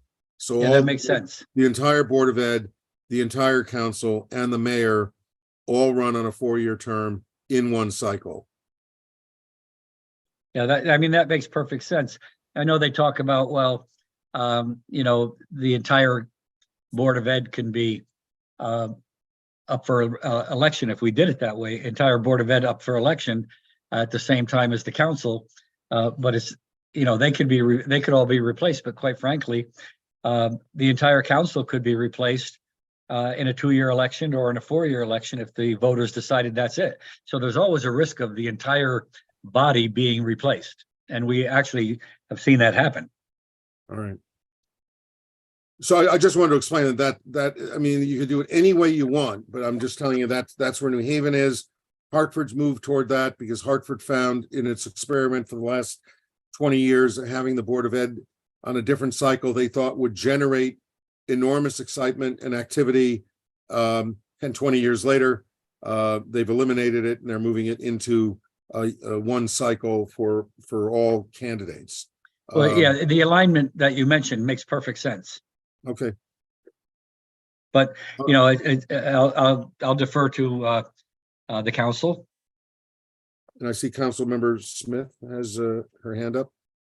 Yeah, thank you, Steve. I have some concerns as well, just to echo what the mayor says about low voter turnout and that off year for a 2-year term for the council. I see both sides of a 2-year, 4-year term for the council. I see the benefits of both and the cons of both as well. So, I'm not ready to make a strong statement on that, but I really do have concerns about 4-year for the mayor and 2-year for the council. Can I ask members of the council if they may talk to their colleagues on the Board of Education? One of the things I would strongly recommend against is, remember, we're trying to avoid real structural changes, and we kind of isolated the 4-year term for the mayor in the cycle, recognizing completely that we're also asking you to do a charter revision in the interim that could ultimately align with a 2027 4-year term if you were to adopt it in the next 2 years. I don't want to have a situation if we want to go toward a full alignment where the Board of Education constituency raises its hackles over that kind of issue. So I would suggest that members of the council talk to their colleagues and friends on the Board of Education, take their temperature, and see whether this makes any sense. That's my only, we're in a public meeting and I'm stating it publicly, but I think it's an important matter to take into account because we want to make sure that we avoid, I think it's a sensible idea. I think the mayor's raised a really good point. And if we want to talk about further, I'll give you my thoughts on it at some point. But I think we should talk to the Board of Ed and make sure that they're comfortable with the alignment. So I'm just asking each of you who know people to do that. I am not politically connected in the city. I mean, I could do it as a matter of due diligence, but you'll probably get a better answer or an easier answer, a more honest answer, probably. Mhm. I see the minority leader has a question. Just a comment, actually. I served on the school board for about 5 years, and one of the dynamics, I think that worked with that was the staggered terms between at-large and in-district. We always had continuity. There was never a full slate of 9 coming in. It was 5 and 4, 5 and 4. It could go one way or the other, but it seemed to work. There were people who knew how to, coach new people on the board, and it's a good system over there. Thanks. And so the at-large one's in one cycle and the district in the other? Yeah, that's how it's working now. All right. But with a 2-year term, there's always a mayor at the top of the ticket. Would that change from your perspective if one of those classes is on its own in an election cycle without anybody else on the ticket? I don't know. I thought I heard the mayor comment that we have swept the board has been swept in prior years or other boards, and it's just a lack of continuity in city governance. I think when you get all new members in all at once. Well, I'm not making an argument. I was just curious about what your thoughts were if there was a low turnout election. Would that and that could be the difference in the world. Would you have a low turnout right now during a mayoral election? We're lucky if we get 14,500 people out of a 50,000 voting block. So I'm just thinking what it would be like if there's no mayor at the head of the ticket, and there's 4 Board of Ed members and 15 council members. The entire council could be replaced. And like I said, it has happened. I believe it has happened under Alex Knopp's term. I think he had a 15-member council. Now, I don't think it might not have been everybody got swept out, but he did, it was all one party. So I don't, it's just like you said, Steve, I'm throwing it out there for thought. Okay. Does Council Member Revelis still have a question, or is her hand just still up from the last question? My apologies. I thought it was lowered. Sorry. No, that's okay. I didn't want to ignore you. Any other comments from Thank you. the members? Then let's move. Let's see what the next issue is. The next issue is the issue we talked about a little earlier. Was the which I promised I would look at under vacancies. Under vacancies, where I'm going to try to align the definition, this language. Or, well, it ends a little earlier, but basically this language, I will try to look at it in the definition section to make sure it aligns or that it's used properly, so we don't cause any confusion. Try and take a look at other sections. Let me do raise. I do think, let me just check in the document. Did I take them out or not? 3-7. Okay, I think, okay. In your documents, members of the council, I have highlighted throughout this is not your colleague who added this highlight, this is me. We have a defined term for majority vote of the council. So that does not have to be redefined each time. It's a defined term right up in the front of your document. Throughout the document, we have different voting standards. This is a unique standard. This is a action to replace the mayor in case of a vacancy, and it's a very high standard. It requires an affirmative vote of 12 members of the Common Council present and voting. But 12 members is a big number.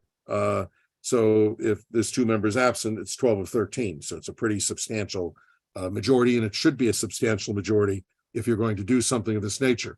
So I'm not highlighting this for the purpose of saying this shouldn't be the standard, but I want you, as you're going through the document, to look at the different standards. This may not be the best example, but to look at the different standards and think, Is that okay, or should we just have the majority standard that's in the definition? You see my point? I just want to make sure. I want your advice and counsel on that. I left them, the commission left them up in the air because we weren't sure we could get a consensus until we got to you. And so I want you to think about the majority vote, obviously, is an affirmative vote of at least a majority of the members present and voting at which a quorum is present. That's the standard definition. The issue is, as you're going through the document and look at the different standards, whether or not there should be a different standard. And maybe it's something leadership should take a look at. But I ask each one of you to do that as you go through the document, if that's okay. That I wanted to make that point as we start this process. There was a question raised regarding compensation of the acting mayor. If the mayor is temporarily disabled from serving as mayor, and the answer is that there is no payment for the acting mayor until you reach a period of 30 days. I'm correct on that, Patsy? Am I right? Yes, on that? that's right. That's what we had decided, yeah. So is there a question on that, Nora? I did have a question on that. I could see the argument of not paying, and it sounds like you've discussed it, so I'd be very interested to hear your thoughts. I could see the argument of not paying, if the council president has to step in for 3 days.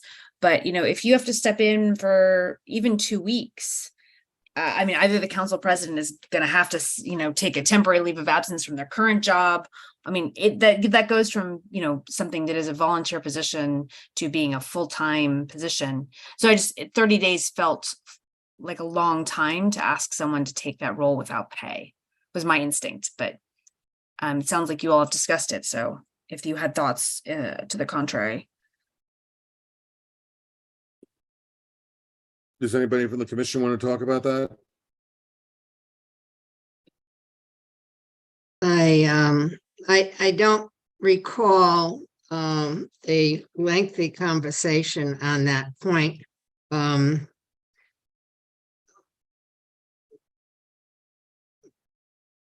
I really can't recall any specifics, so I don't know if anyone else can. We were more concerned about other aspects of vacancies related to the mayor and worked on that piece, which is coming up a little bit later. Yes.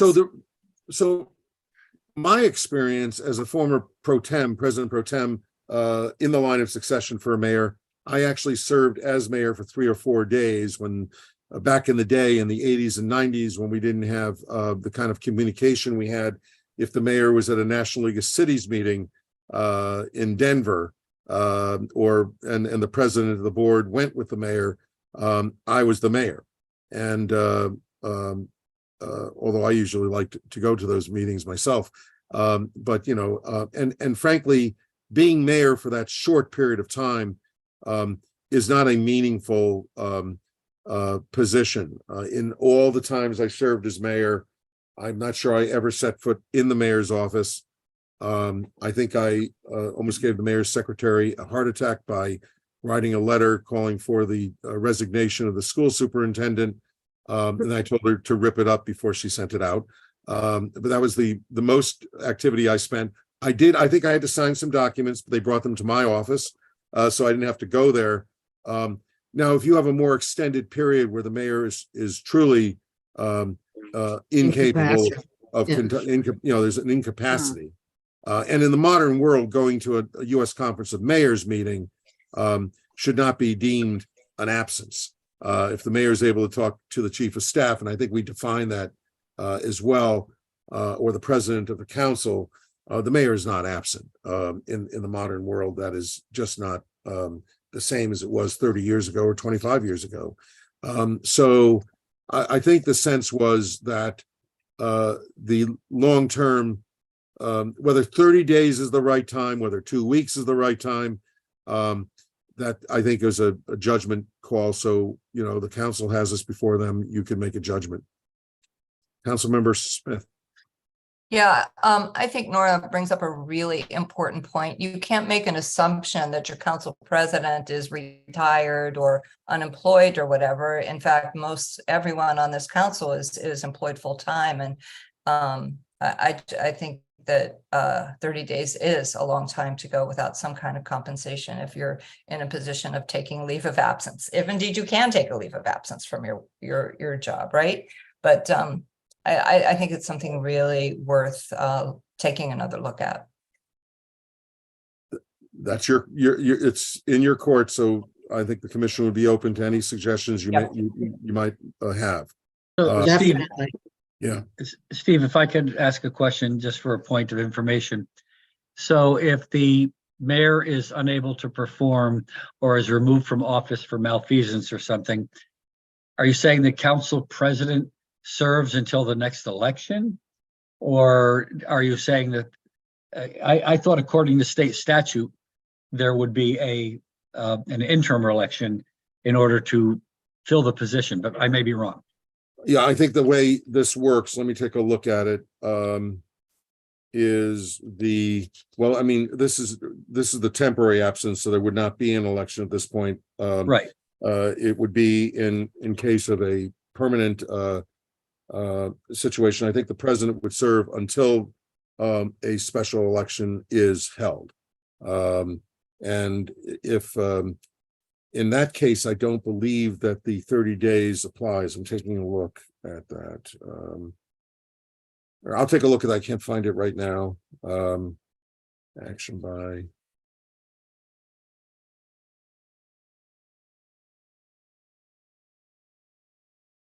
Yeah, because that's a vacancy. That's where the whenever a vacancy occurs, the president will succeed until a successor is elected and qualified at the next biennial election for the remainder of the term.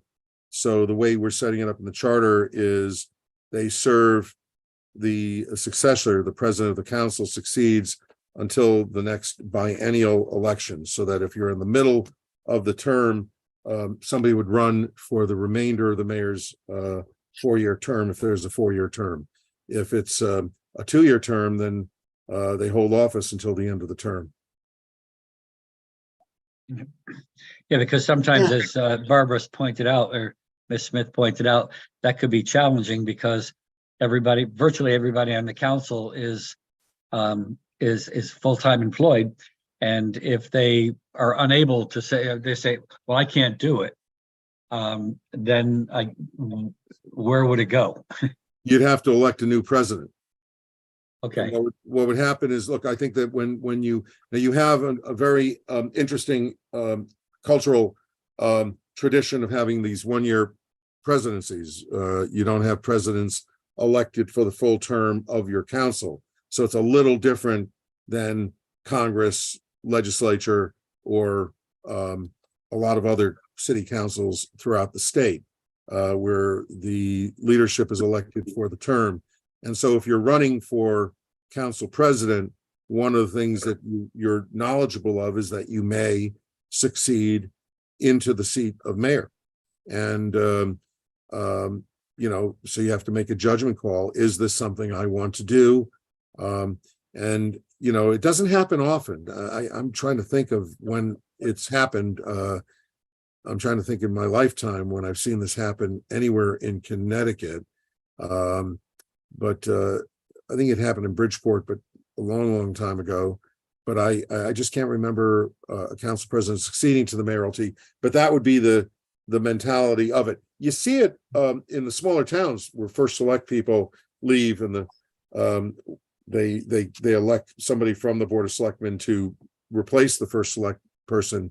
But I'm trying to think of a situation where it's occurred in my 40 years of experience around the state. I'm really pondering it right now. And Waterbury. Waterbury had, when the mayor went to prison, in the 1990s, when Giordano was forced to resign, there was a replacement president of the Board of Alders replaced the mayor in Waterbury during that period of time. He just chose to stay on. He had some flexibility in his job, but knew that, especially with the mayor they had and with the problems that they were facing, that that he might actually be mayor. So that was an active situation where everybody knew there was a federal investigation. And I think this person ran because and was elected president because people thought that that person could ultimately serve as mayor. Did it happen in Bridgeport too? Yes, you're right. It did. John Thought so. Fabrizi. Yes, I'm sorry, Fabrizi. In fact, I started doing work with Fabrizi. How could I forget John? And great guy and a nice man. And yes, he succeeded as well. He was a school teacher and he was president, and he just moved from one public service job to another, basically, is what occurred there. You know, So it has happened. Thankfully for our mayors, few and far between.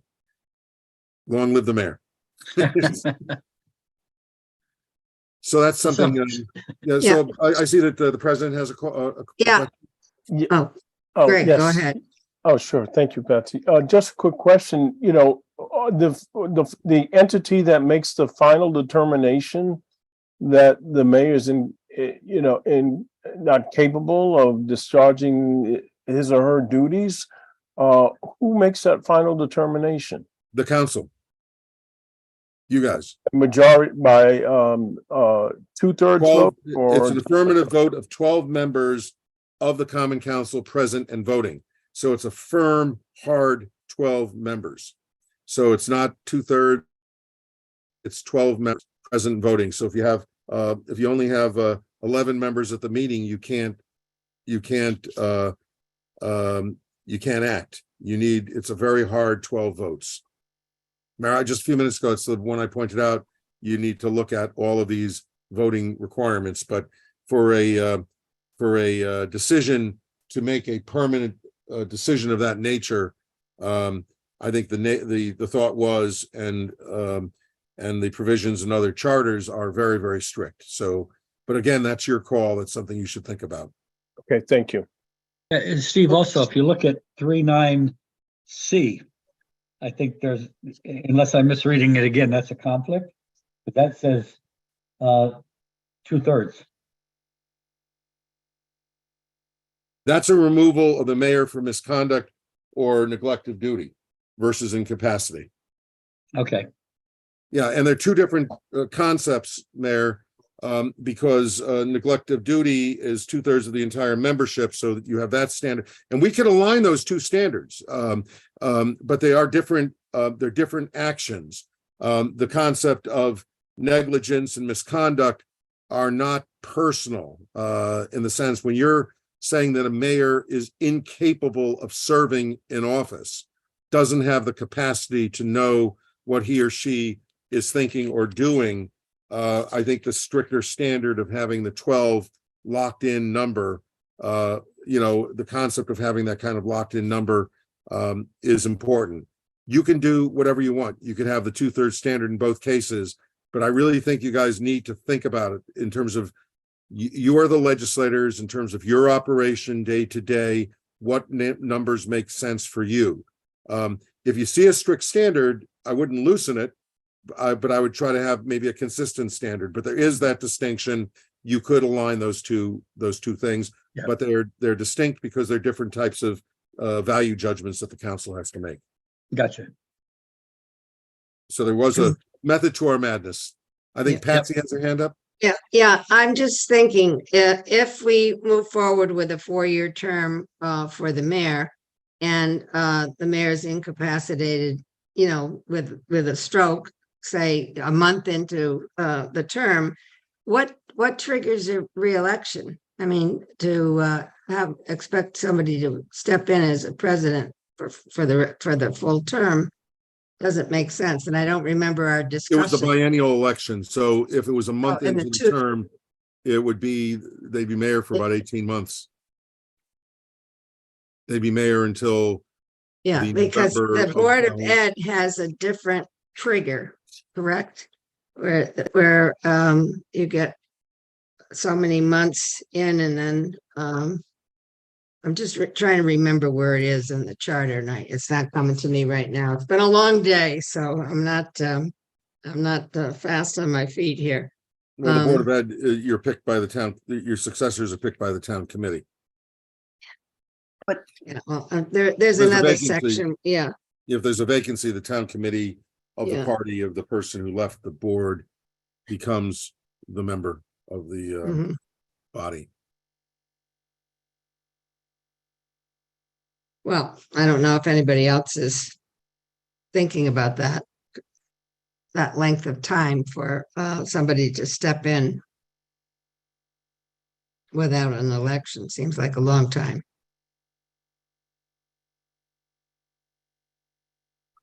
Yeah, I mean, you could go strict state statute, but then you really have the issues of when does it occur? New Haven has if something happens within 6 months, you do it this way, or if you Yeah. do it for the first 18 months this way, last 6 months the other way. You could do that kind of breakdown, but I think that I thought we had decided that it would be the next with a 4-year term in particular. It would be for you'd be running for the last 2 years, but the president would be effectively acting as would be the acting mayor during that period of time. Mhm. One of the other complicating factors is who is the president. Because if you elect a president in the first term and the mayor has a disability early on, President A is only President for a year. Now, when the president becomes acting mayor, what happens when the year is up? Does the next president replace the acting mayor for the remainder of the term if it happens that early? That's, but that's based on your rules. You may decide to do something. That's not in your charter. The 1-year terms for president must be in your rules. You'd have to figure out how to align your rules to that or figure that one out. The council know if it is a rule because it didn't used to be a 1-year term, that you could only serve for a 1-year term. Is that the way it is now? Yes. Generally, yes. Yeah. It doesn't necessarily, you could be voted in for a second term. It depends on the okay. council choice. Okay, well, that's the way it used to be too, but I thought now it was just 1 year, so. Okay. I see that Nora has her hand up. I do, but does Commissioner Raleigh want to say something before? sorry. Well, no, it's just that I don't know if I'm on mute. It's just that this seems to be pretty nebulous and I can't remember what we did talk about in terms of this vacancy. And I think it needs to be really looked at again. It just seems to be, I cannot remember what we were thinking about it, but for the president of the Common Council, like everybody's been saying, to take over, one, for no compensation until a month, and then 2, I think it's not clear how long the person would be taking over before an election would have to happen. Yeah. No, So I the language is that they stay until the next biennial election. And so they would serve until the next biennial election. So the notion was the council president would automatically become the mayor. I think the way it's done now is if there is a vacancy, and that's the reason we made it clear, I think the council gets to elect who the mayor would be. I don't think it automatically is the president. I'm willing to stand corrected on that, but I think that's the way it works, and that's why I had recommended the normal succession is the president succeeds. But again, all those are up to you. So I'll talk to the president about this if he wants to put a little group together to look at this issue. Happy to do so. I'm not sure we'll get it resolved here, but I know Nora has a question. I see the mayor has his hand up as well. Nora was before me. Thank you, Mayor. I just one quick point to this. So if you look at 3.7a, underneath number 2, there is a provisions for in the president's absence or disability, the council can designate Yeah. a member. So I Yeah. think there is some of that in there. Yeah. I do agree with you, Steve, that I think this might be worth us just having given this 9:30 conversation to get into some of the weeds on this and think about the succession. My other comment was actually not about the mayoral vacancy issue. So if Mayor Rilling has something about that, I'll hold until after he's spoken. No, go ahead, Nora. Go ahead. No, I wanted to just flag for you, Steve, and again, we don't have to discuss this tonight, but I think there might be a provision missing in B for other vacancies. Because B addresses the mayor, the council, and the board of ed. But we could in theory have vacancies in other elected positions.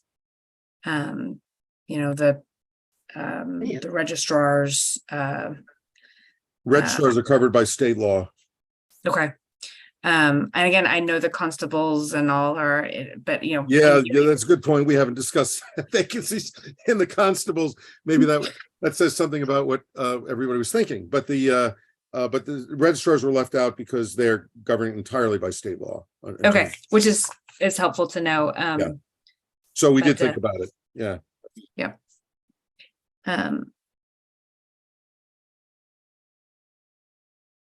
Mayor? Yes, thank you. 3.8 and 3.9. Again, it looks like council members can only be removed if they accept or bargains for any fee or pecuniary consideration to influence a vote. Whereas it doesn't mention anything about malfeasance, misconduct, neglect. I'm just wondering whether that or if there's a prohibition against it. Yeah, Mayor, I think that's exactly what's in here in the charter now. I don't think we made any change to that section at all. And I think that's probably true of the section for the mayor as well, if I'm not mistaken. And again, it went to that point of not going too substantively. So there are things that we haven't done in here, largely because we were focusing on structure. But where there was a glaring omission, i.e. a reasonable succession process, I think the commission addressed it. If you and the council think we should look at expulsion in a broader way, let me just say this about both sections 3-8 and 3-9. And I think Corp Counsel will probably back me on it. When it comes to, remember, we can't have recall in the state of Connecticut, right? There's no basis for taking somebody out of office in the middle of their term because we don't have the express grant. The voters do not have the express grant of authority from the general. We don't have the express grant of authority from the General Assembly to give the voters that opportunity in Norwalk or anywhere else in the state of Connecticut. These expulsion and removal provisions all come from the special act. As a rule, I advise against modifying them because I don't know what damage we would be doing to the special act. And do we have authority beyond the special act to deal with the removal of local public officials? If you can't recall somebody, you can't term limit somebody, although there's no Supreme Court case on term limits. I use the same argument that I used in Simons versus Canty. You probably cannot do that. I think there's an argument for removal, which is a due process procedural issue as opposed to a voting issue. I think you have some movement to address those types of issues. But in all of these issues, I would expect a recalcitrant mayor or council member who was being prosecuted under 3-8 or 3-9 would challenge the legal validity of the action, probably using the case I argued at the Supreme Court. I don't think that case is entirely applicable there, but I think it's colorable. And so as a rule, to answer the mayor's question, one, we weren't changing a lot of these provisions. And two, as a rule, I tell people, let's avoid it unless we want to maybe add other standards that are more up to date than some of the standards are in there. I don't think a court would have a problem with changing the special act. But I think when it comes to expulsion or removal, you're on pretty thin ice, is my general. I get it. It's just the thought that because the public elected the person, there should be a pretty high standard. But I also feel strongly that any elected official, and we see this all over the country now, unfortunately, and right here in the state of Connecticut, any elected official who is guilty of misconduct, malfeasance, or some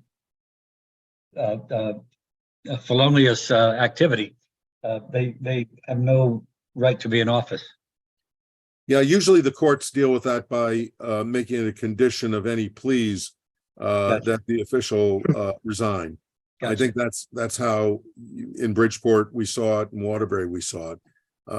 And so, that's an issue I think that you should look at. And we should spend a little more time on maybe in another process, but I've not done the heavy research, but my research, I do think there's an argument for expulsion and removal, Mayor. I tend to agree with you. I think it's different than recall. Because recall is not based on due process considerations, it's entirely political. And the way these provisions are written, because you have super majorities, you're saying that they're not political, because the hope would be that a bipartisan council would make the decisions. And that's why the threshold is so high. And so I think it's different, I would argue, on that. And I also think there's a due process element to those provisions.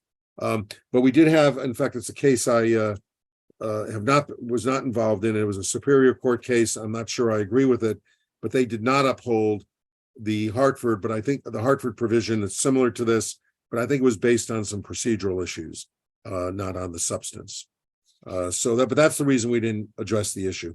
We just couldn't do everything in this round. Are there any other questions? Because I know it is getting late. We have one more section after this to address. Nora, did you have any other things in Article 3? Not of substance in Article 3, no. Okay, very good. So why don't we move to Article 4, if that's okay? Look, you guys need to think about the big issues, the term of office, etc.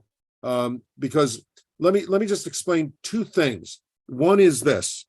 We're at a point where you really need to think definitively about what it is you want, but you should also leave enough room for discussion with the commission.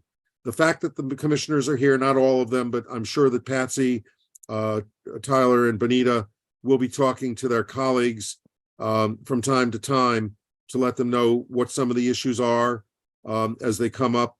I will be communicating with them. I sent them Nora's comments, for example, so that they could see what we were doing on the give and take. And you have two choices. You could either have a definitive, we want the 4-year term, this is the way it's going to be, blah, blah, blah, blah.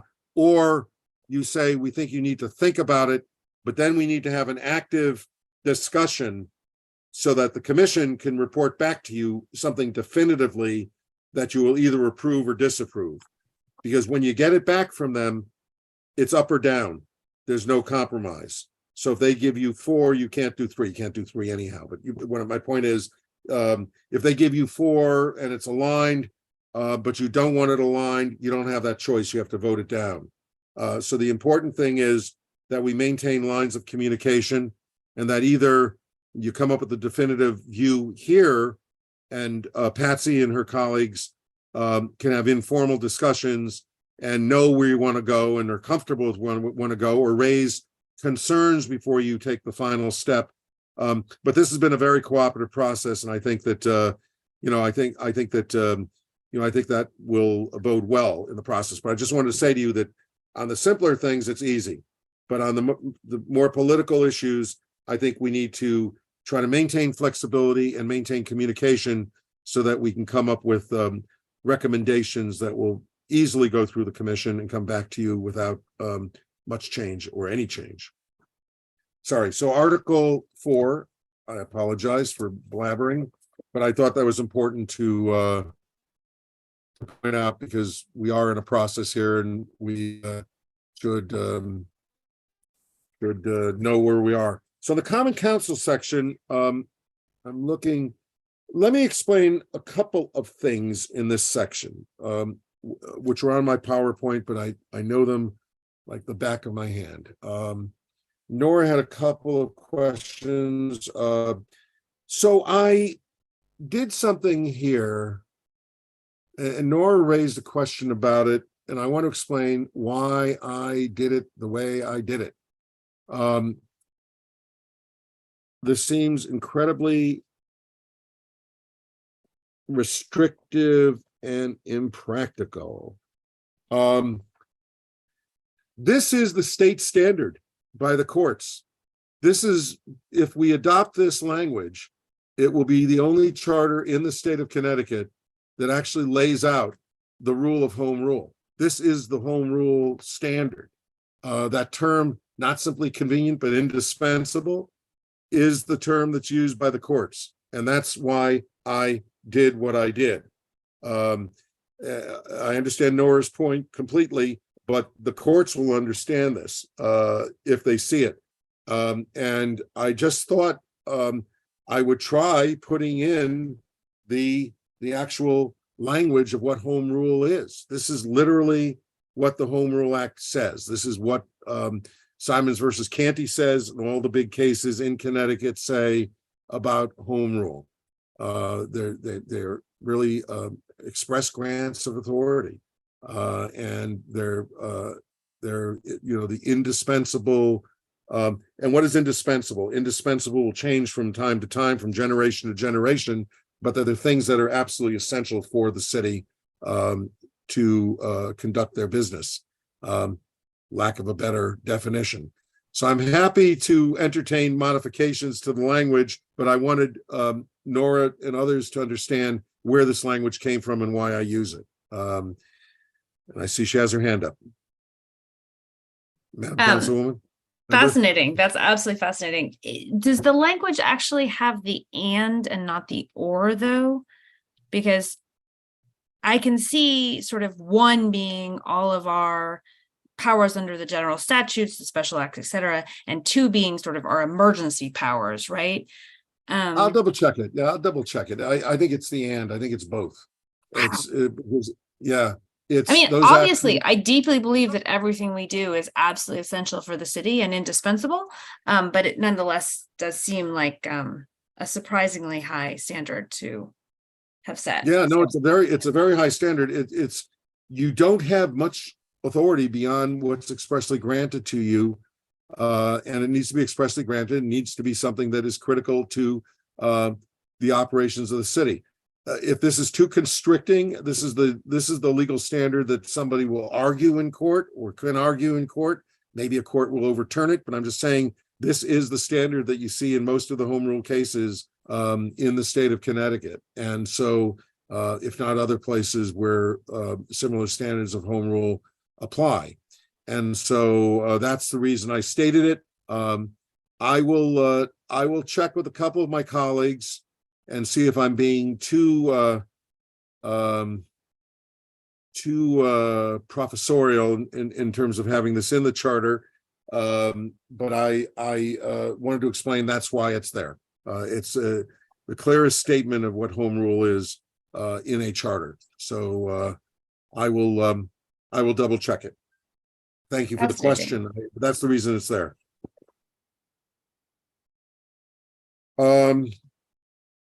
Again, we'll look at that executive level employee thing there. Let me explain one other thing, and let me bring up my PowerPoint for this purpose, because I think it's useful at this point. Look at all the stuff you missed. Look at all the stuff we missed here tonight. Here it is. So we reduced the your powers in B. A states the home rule standard. B lays out some of the specific things that you have. Power to adopt ordinances, power to your role in adopting the budget, and approving agreements, creating and consolidating divisions of government. Nora raises the question I have in here upon request of the mayor. I think that's your current standard, but I will stand corrected on that. What you don't see in here, it's a list of 12 things. We've brought the 12 down from 79 or 81. I don't remember the exact number, but you had like 79 or 81 specific powers that were strewn throughout the charter, that when I was doing the integration, I looked at very carefully. And at some point, I'll give you this PowerPoint. Oh, and actually, this is, I think, footnote number 143. So this PowerPoint page, or the next few pages, are in footnote 143 to show you what I replaced those 79 items, or why I replaced those 79 items. I refer specifically to the Municipal Powers Act, because in the Municipal Powers Act, you have all of these powers, and all of these powers that are highlighted: finances and appropriations, acquisition, management, and disposition of property, provision and management of public services, fire, entertainment and culture, public works, public utilities, you get the point, highways and streets, regulatory and police powers, traffic, public health and safety, animals, noise, loitering, trespassing, vice, human rights, fees, fines, forfeitures, penalties. That's your ordinance authority and stuff. And then all the other things, corporate powers, personnel, etc. Those things didn't exist when your charter was adopted in 1913. And so you don't need to have a recitation of 81 powers that are in the current charter. And that's why we were able to thin that down and modify the legislative section for only those items that should need to be there. An item, for example, I did leave some, and you could decide. Yeah, and by the way, this list of departments that you can't do anything about, the functions are exempted. It's the functions are exempted, not the departments. So as long as the functions are utilized somewhere, you can change the police. I'm not going to tell you to do this. You could consolidate police and fire into a protective services department. So you're not prevented from, the mayor's not prevented from proposing that. You're not prevented from adopting that change. That's in your current charter. But for example, I left item number 7. I don't know how critical that is. You guys can decide that's not critical, but that didn't quite fall into some of the categories, although I think it probably could.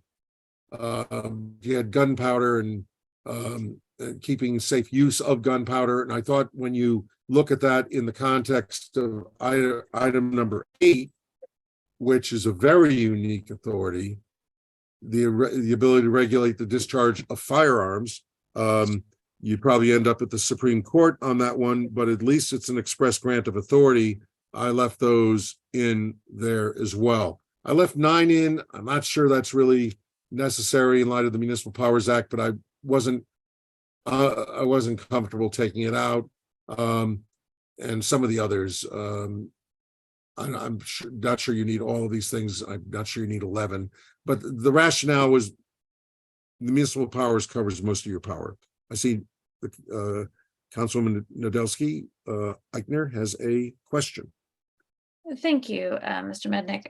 So I wanted to just briefly touch on B2. Am I correct that the $100,000 is a change there? What is the current standard? I thought the current standard was 10,000. I am 100% supportive of it being 100,000. Would be thrilled. I would celebrate. I think that is correct but and maybe I'm wrong. But I think we have typically operated on the council making approving things that are over 10,000. Yeah, I think that becomes a call. Patsy, do you recall what the discussion was on this? Yeah, I don't know if this might be a typo, because I thought it was 10,000 also. We talked about changing it to 25 or not, so I'm confused on this. I mean, I think 100,000 would be a very reasonable standard. I would fully support raising this. If we want to, but if it's 50, if it's 100, we spend too much time on the council talking about things that are so de minimis that it's not actually a great use of our time. So anyway, but I think we should definitely what we get did clarity add on was that. we added the multi-year element, which I think is really critical for the council. No one else should, no one else has that authority. I'm trying to remember where this came from, but I think the thought was it was a reasonable baseline. You could change it by ordinance. If you want to, if your current standard is 10,000, is this too much of a leap? Should a council be sitting around arguing about $15,000 contracts? I'm not sure it's the time I wanted to spend on the Board of Alders. We did not. We had $100,000 baseline even in the late 90s, late 80s. Yeah. In the early 90s. Okay. So that's really a call for you, whatever your standard is. But I think you should have the flexibility to authorize a modified limit on that. And I really appreciate putting that in. I think that's incredibly important. Having the ordinance power there. So thank you for that. All right, so that's a call for you guys to make. I'm trying to see what else in the council section is. Raised a question, Nora, about the consolidation of departments and divisions upon the request of the mayor. I think that was placed in there because we believe that was the current standard. If that's not correct, please correct us or let us know. And it may be I'll double check and get back to you on that. All right. I thought we had done some that were not opposed by the mayor, but were not explicitly requested by the mayor, but I could be wrong. So I will follow up on that. Okay. I'm going through the rest of the section. I don't think there are any other controversial. There are no other issues of significance. Again, please look at all the votes. This is a section that has a lot of voting standards in it, and make sure that you're comfortable with the voting standards that are in this section. That really is, I'm begging, not requesting, I'm begging, because I think it's important for you. This is your document. You're going to be working with it as members of the council if you're all reelected with this charter. And I think that you want to have a standard that makes sense. I don't know whether you want to compensations in this section. I don't know if you want to discuss compensation at this point or at some later point before it comes back to the commission, but it's in this section. Nora also raised a question in 4-10, and I will tell you 4-10 is your referendum authority. We did not change referendum authority with the exception of gender neutrality. I don't think we changed this at all. I think I did throw in the term petition for overrule because that's really what your referendum is. It's an overrule of either an ordinance or in the budget section of the budget. And Nora raised a question about the petitions. We didn't change anything. So it's a special act. Is it a special act? I think it's 1-. I'd have to go back and look at what this where this goes. Yeah, it's a special act. So right. Well, and nothing that I was raising was of a significant substance, particularly if it's a special act. This is probably not something we're spending a lot of time on. Yeah, and we didn't change this. We didn't spend. Patsy, correct me if I'm wrong. We didn't spend any time on referendum at all. Didn't want to take a right away. Again, we were trying to reform the document, not the process. So We didn't spend much time on this at all, so I will add the United States Constitution, though. Thank you. I will add the United States Constitution. That's it on the sections. I hope I didn't take up too much of your time here this evening. Patsy, you have a? Yeah, I just wanted to go to compensation for the council because we did discuss that and several council people spoke at one of our earlier meetings about changing that. And we talked about it at length and if you can bring everybody up to date on your input on that, Steve, it would be helpful about the referendum. So we did add the language here to make it clear that this is a right that the council has. They have a right to additional compensation.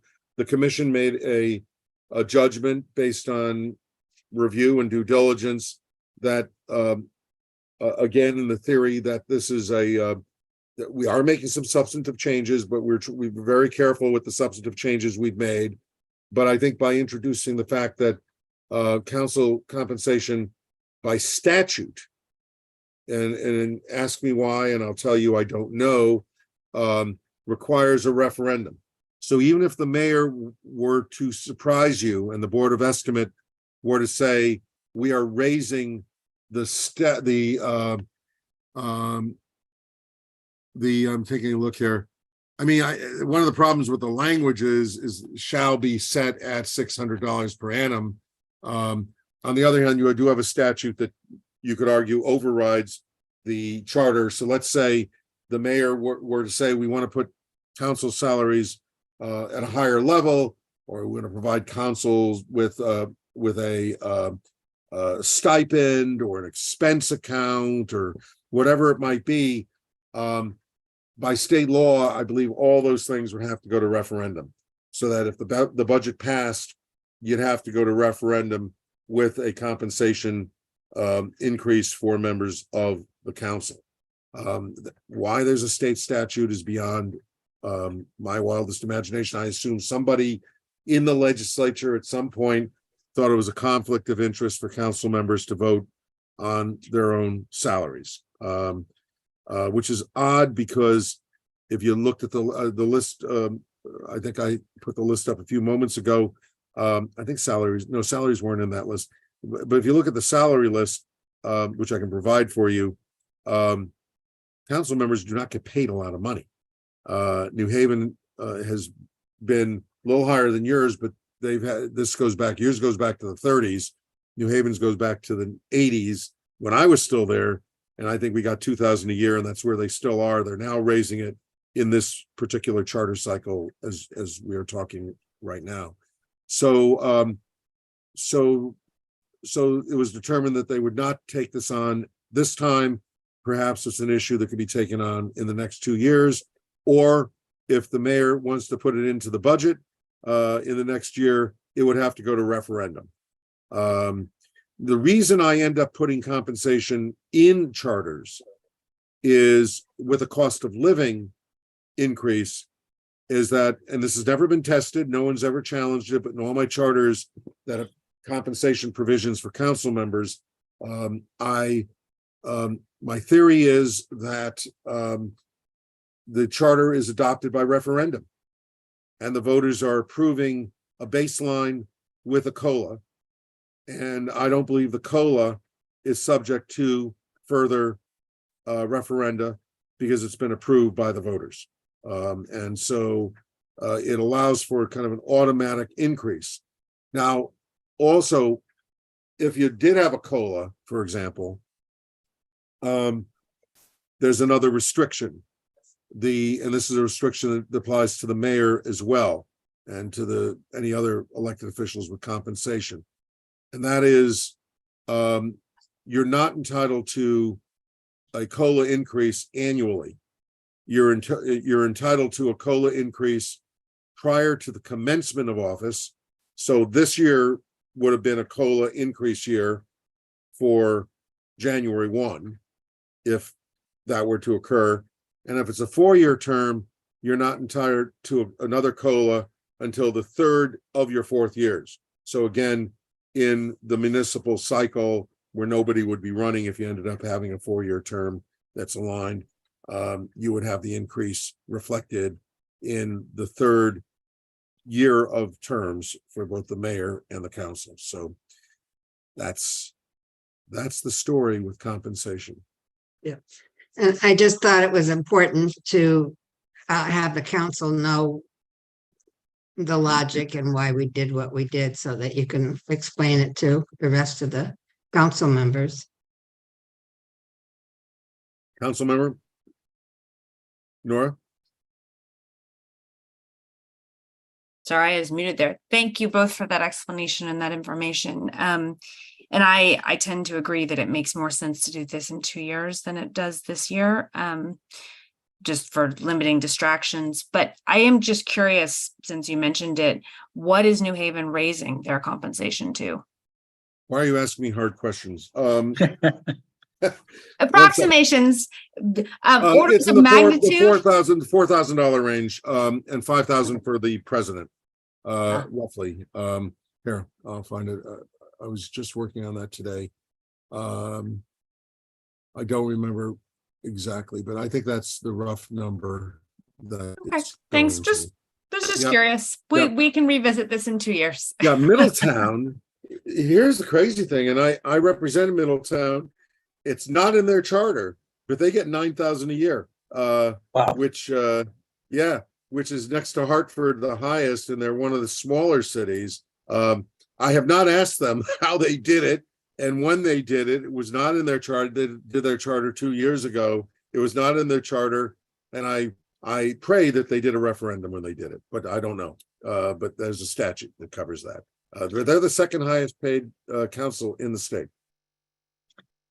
If I can just add, Steve, I think Mayor. the council, if you're not going to increase it with this revision, the council works very hard. And that's $600, which went back to the 1930s. If you calculate that in today's dollars, it'd be a lot more than that. So I think we really should consider compensating them in a manner that we think is fair. But I that's think just the my po- opinion. Yeah, no, it's Mayor. I'm a former alder. I'm a former legislator at the local level. People have no idea how hard city councils and legislative bodies, local legislative bodies work, and how many nights a week they're away from their families. I was accused for 8 years of running for the Board of Alders because I got paid so much, but first 8 years I got no compensation. My last 2 years I got $2,000, and that was the 89, 90, 91 in that period of time. So I agree with the mayor completely. I think it's a political judgment that everybody needs to make. Does it make sense to put this off and tackle it in 2 years, or is it something you want to tackle in this cycle? So that's a political judgment. On the merits, I don't think there's any question.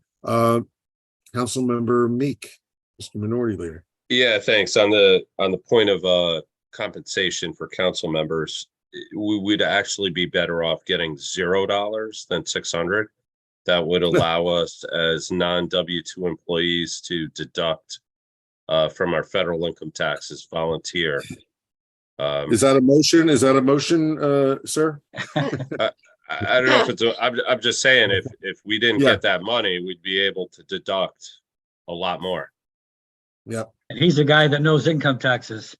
Thank you, Mayor. I wasn't challenging him. I was asking. I would I just say like not that, for Brian. everyone, but I would just say that's not for everyone, because not everyone is in a space to have to do that. For example, I could even explain, if you're on a disability and you're here, but you don't file a tax, that wouldn't be helpful in any way, shape, or form. Therefore, compensation is helpful. So being open-minded to the fact of diversity and who's here and what can be of people's circumstance should kind of be thought of. He's correct. Under existing federal tax code, that would only be a benefit for people who itemize their deductions.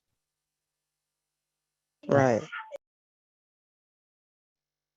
But that changes with one act of Congress too.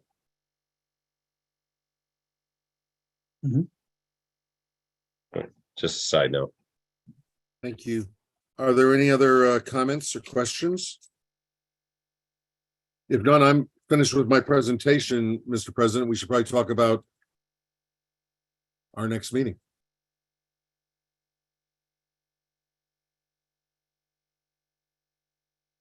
Thank you, Steve. We will have to, I will have to circle back with you so that we can identify a date. I believe we did not have a hard and fast date for next week. That's correct. Our next meeting after that Monday is the being a 26th. holiday. Yeah. So I'll have to circle back with you and confer with the council to find out what day next week would be a viable day to have it the next workshop. Can I just tell you, I am not available on Thursday, the 22nd. Or is it the 21st? Hold on, Wednesday, the 21st. Let me just check. I'm sorry. I think Thursday is the 22nd, I think. Yes, it is. The 21st, I'm not available. That's Wednesday.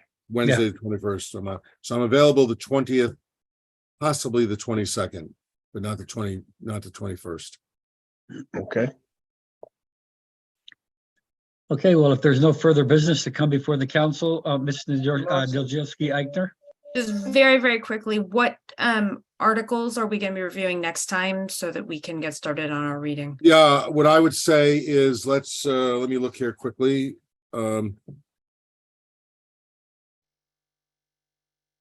I may look like a professor with the beard, but I'm not really, so let me think it through. We should probably go over the mayor of Articles 5, 6.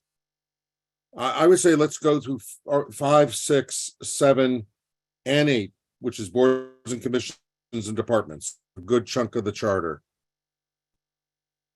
Thank you. Leaving the budget and education and others, because the budget will take us a little while, but I think if we ambitiously look at those four, that would be a really ambitious and I think a doable project for us.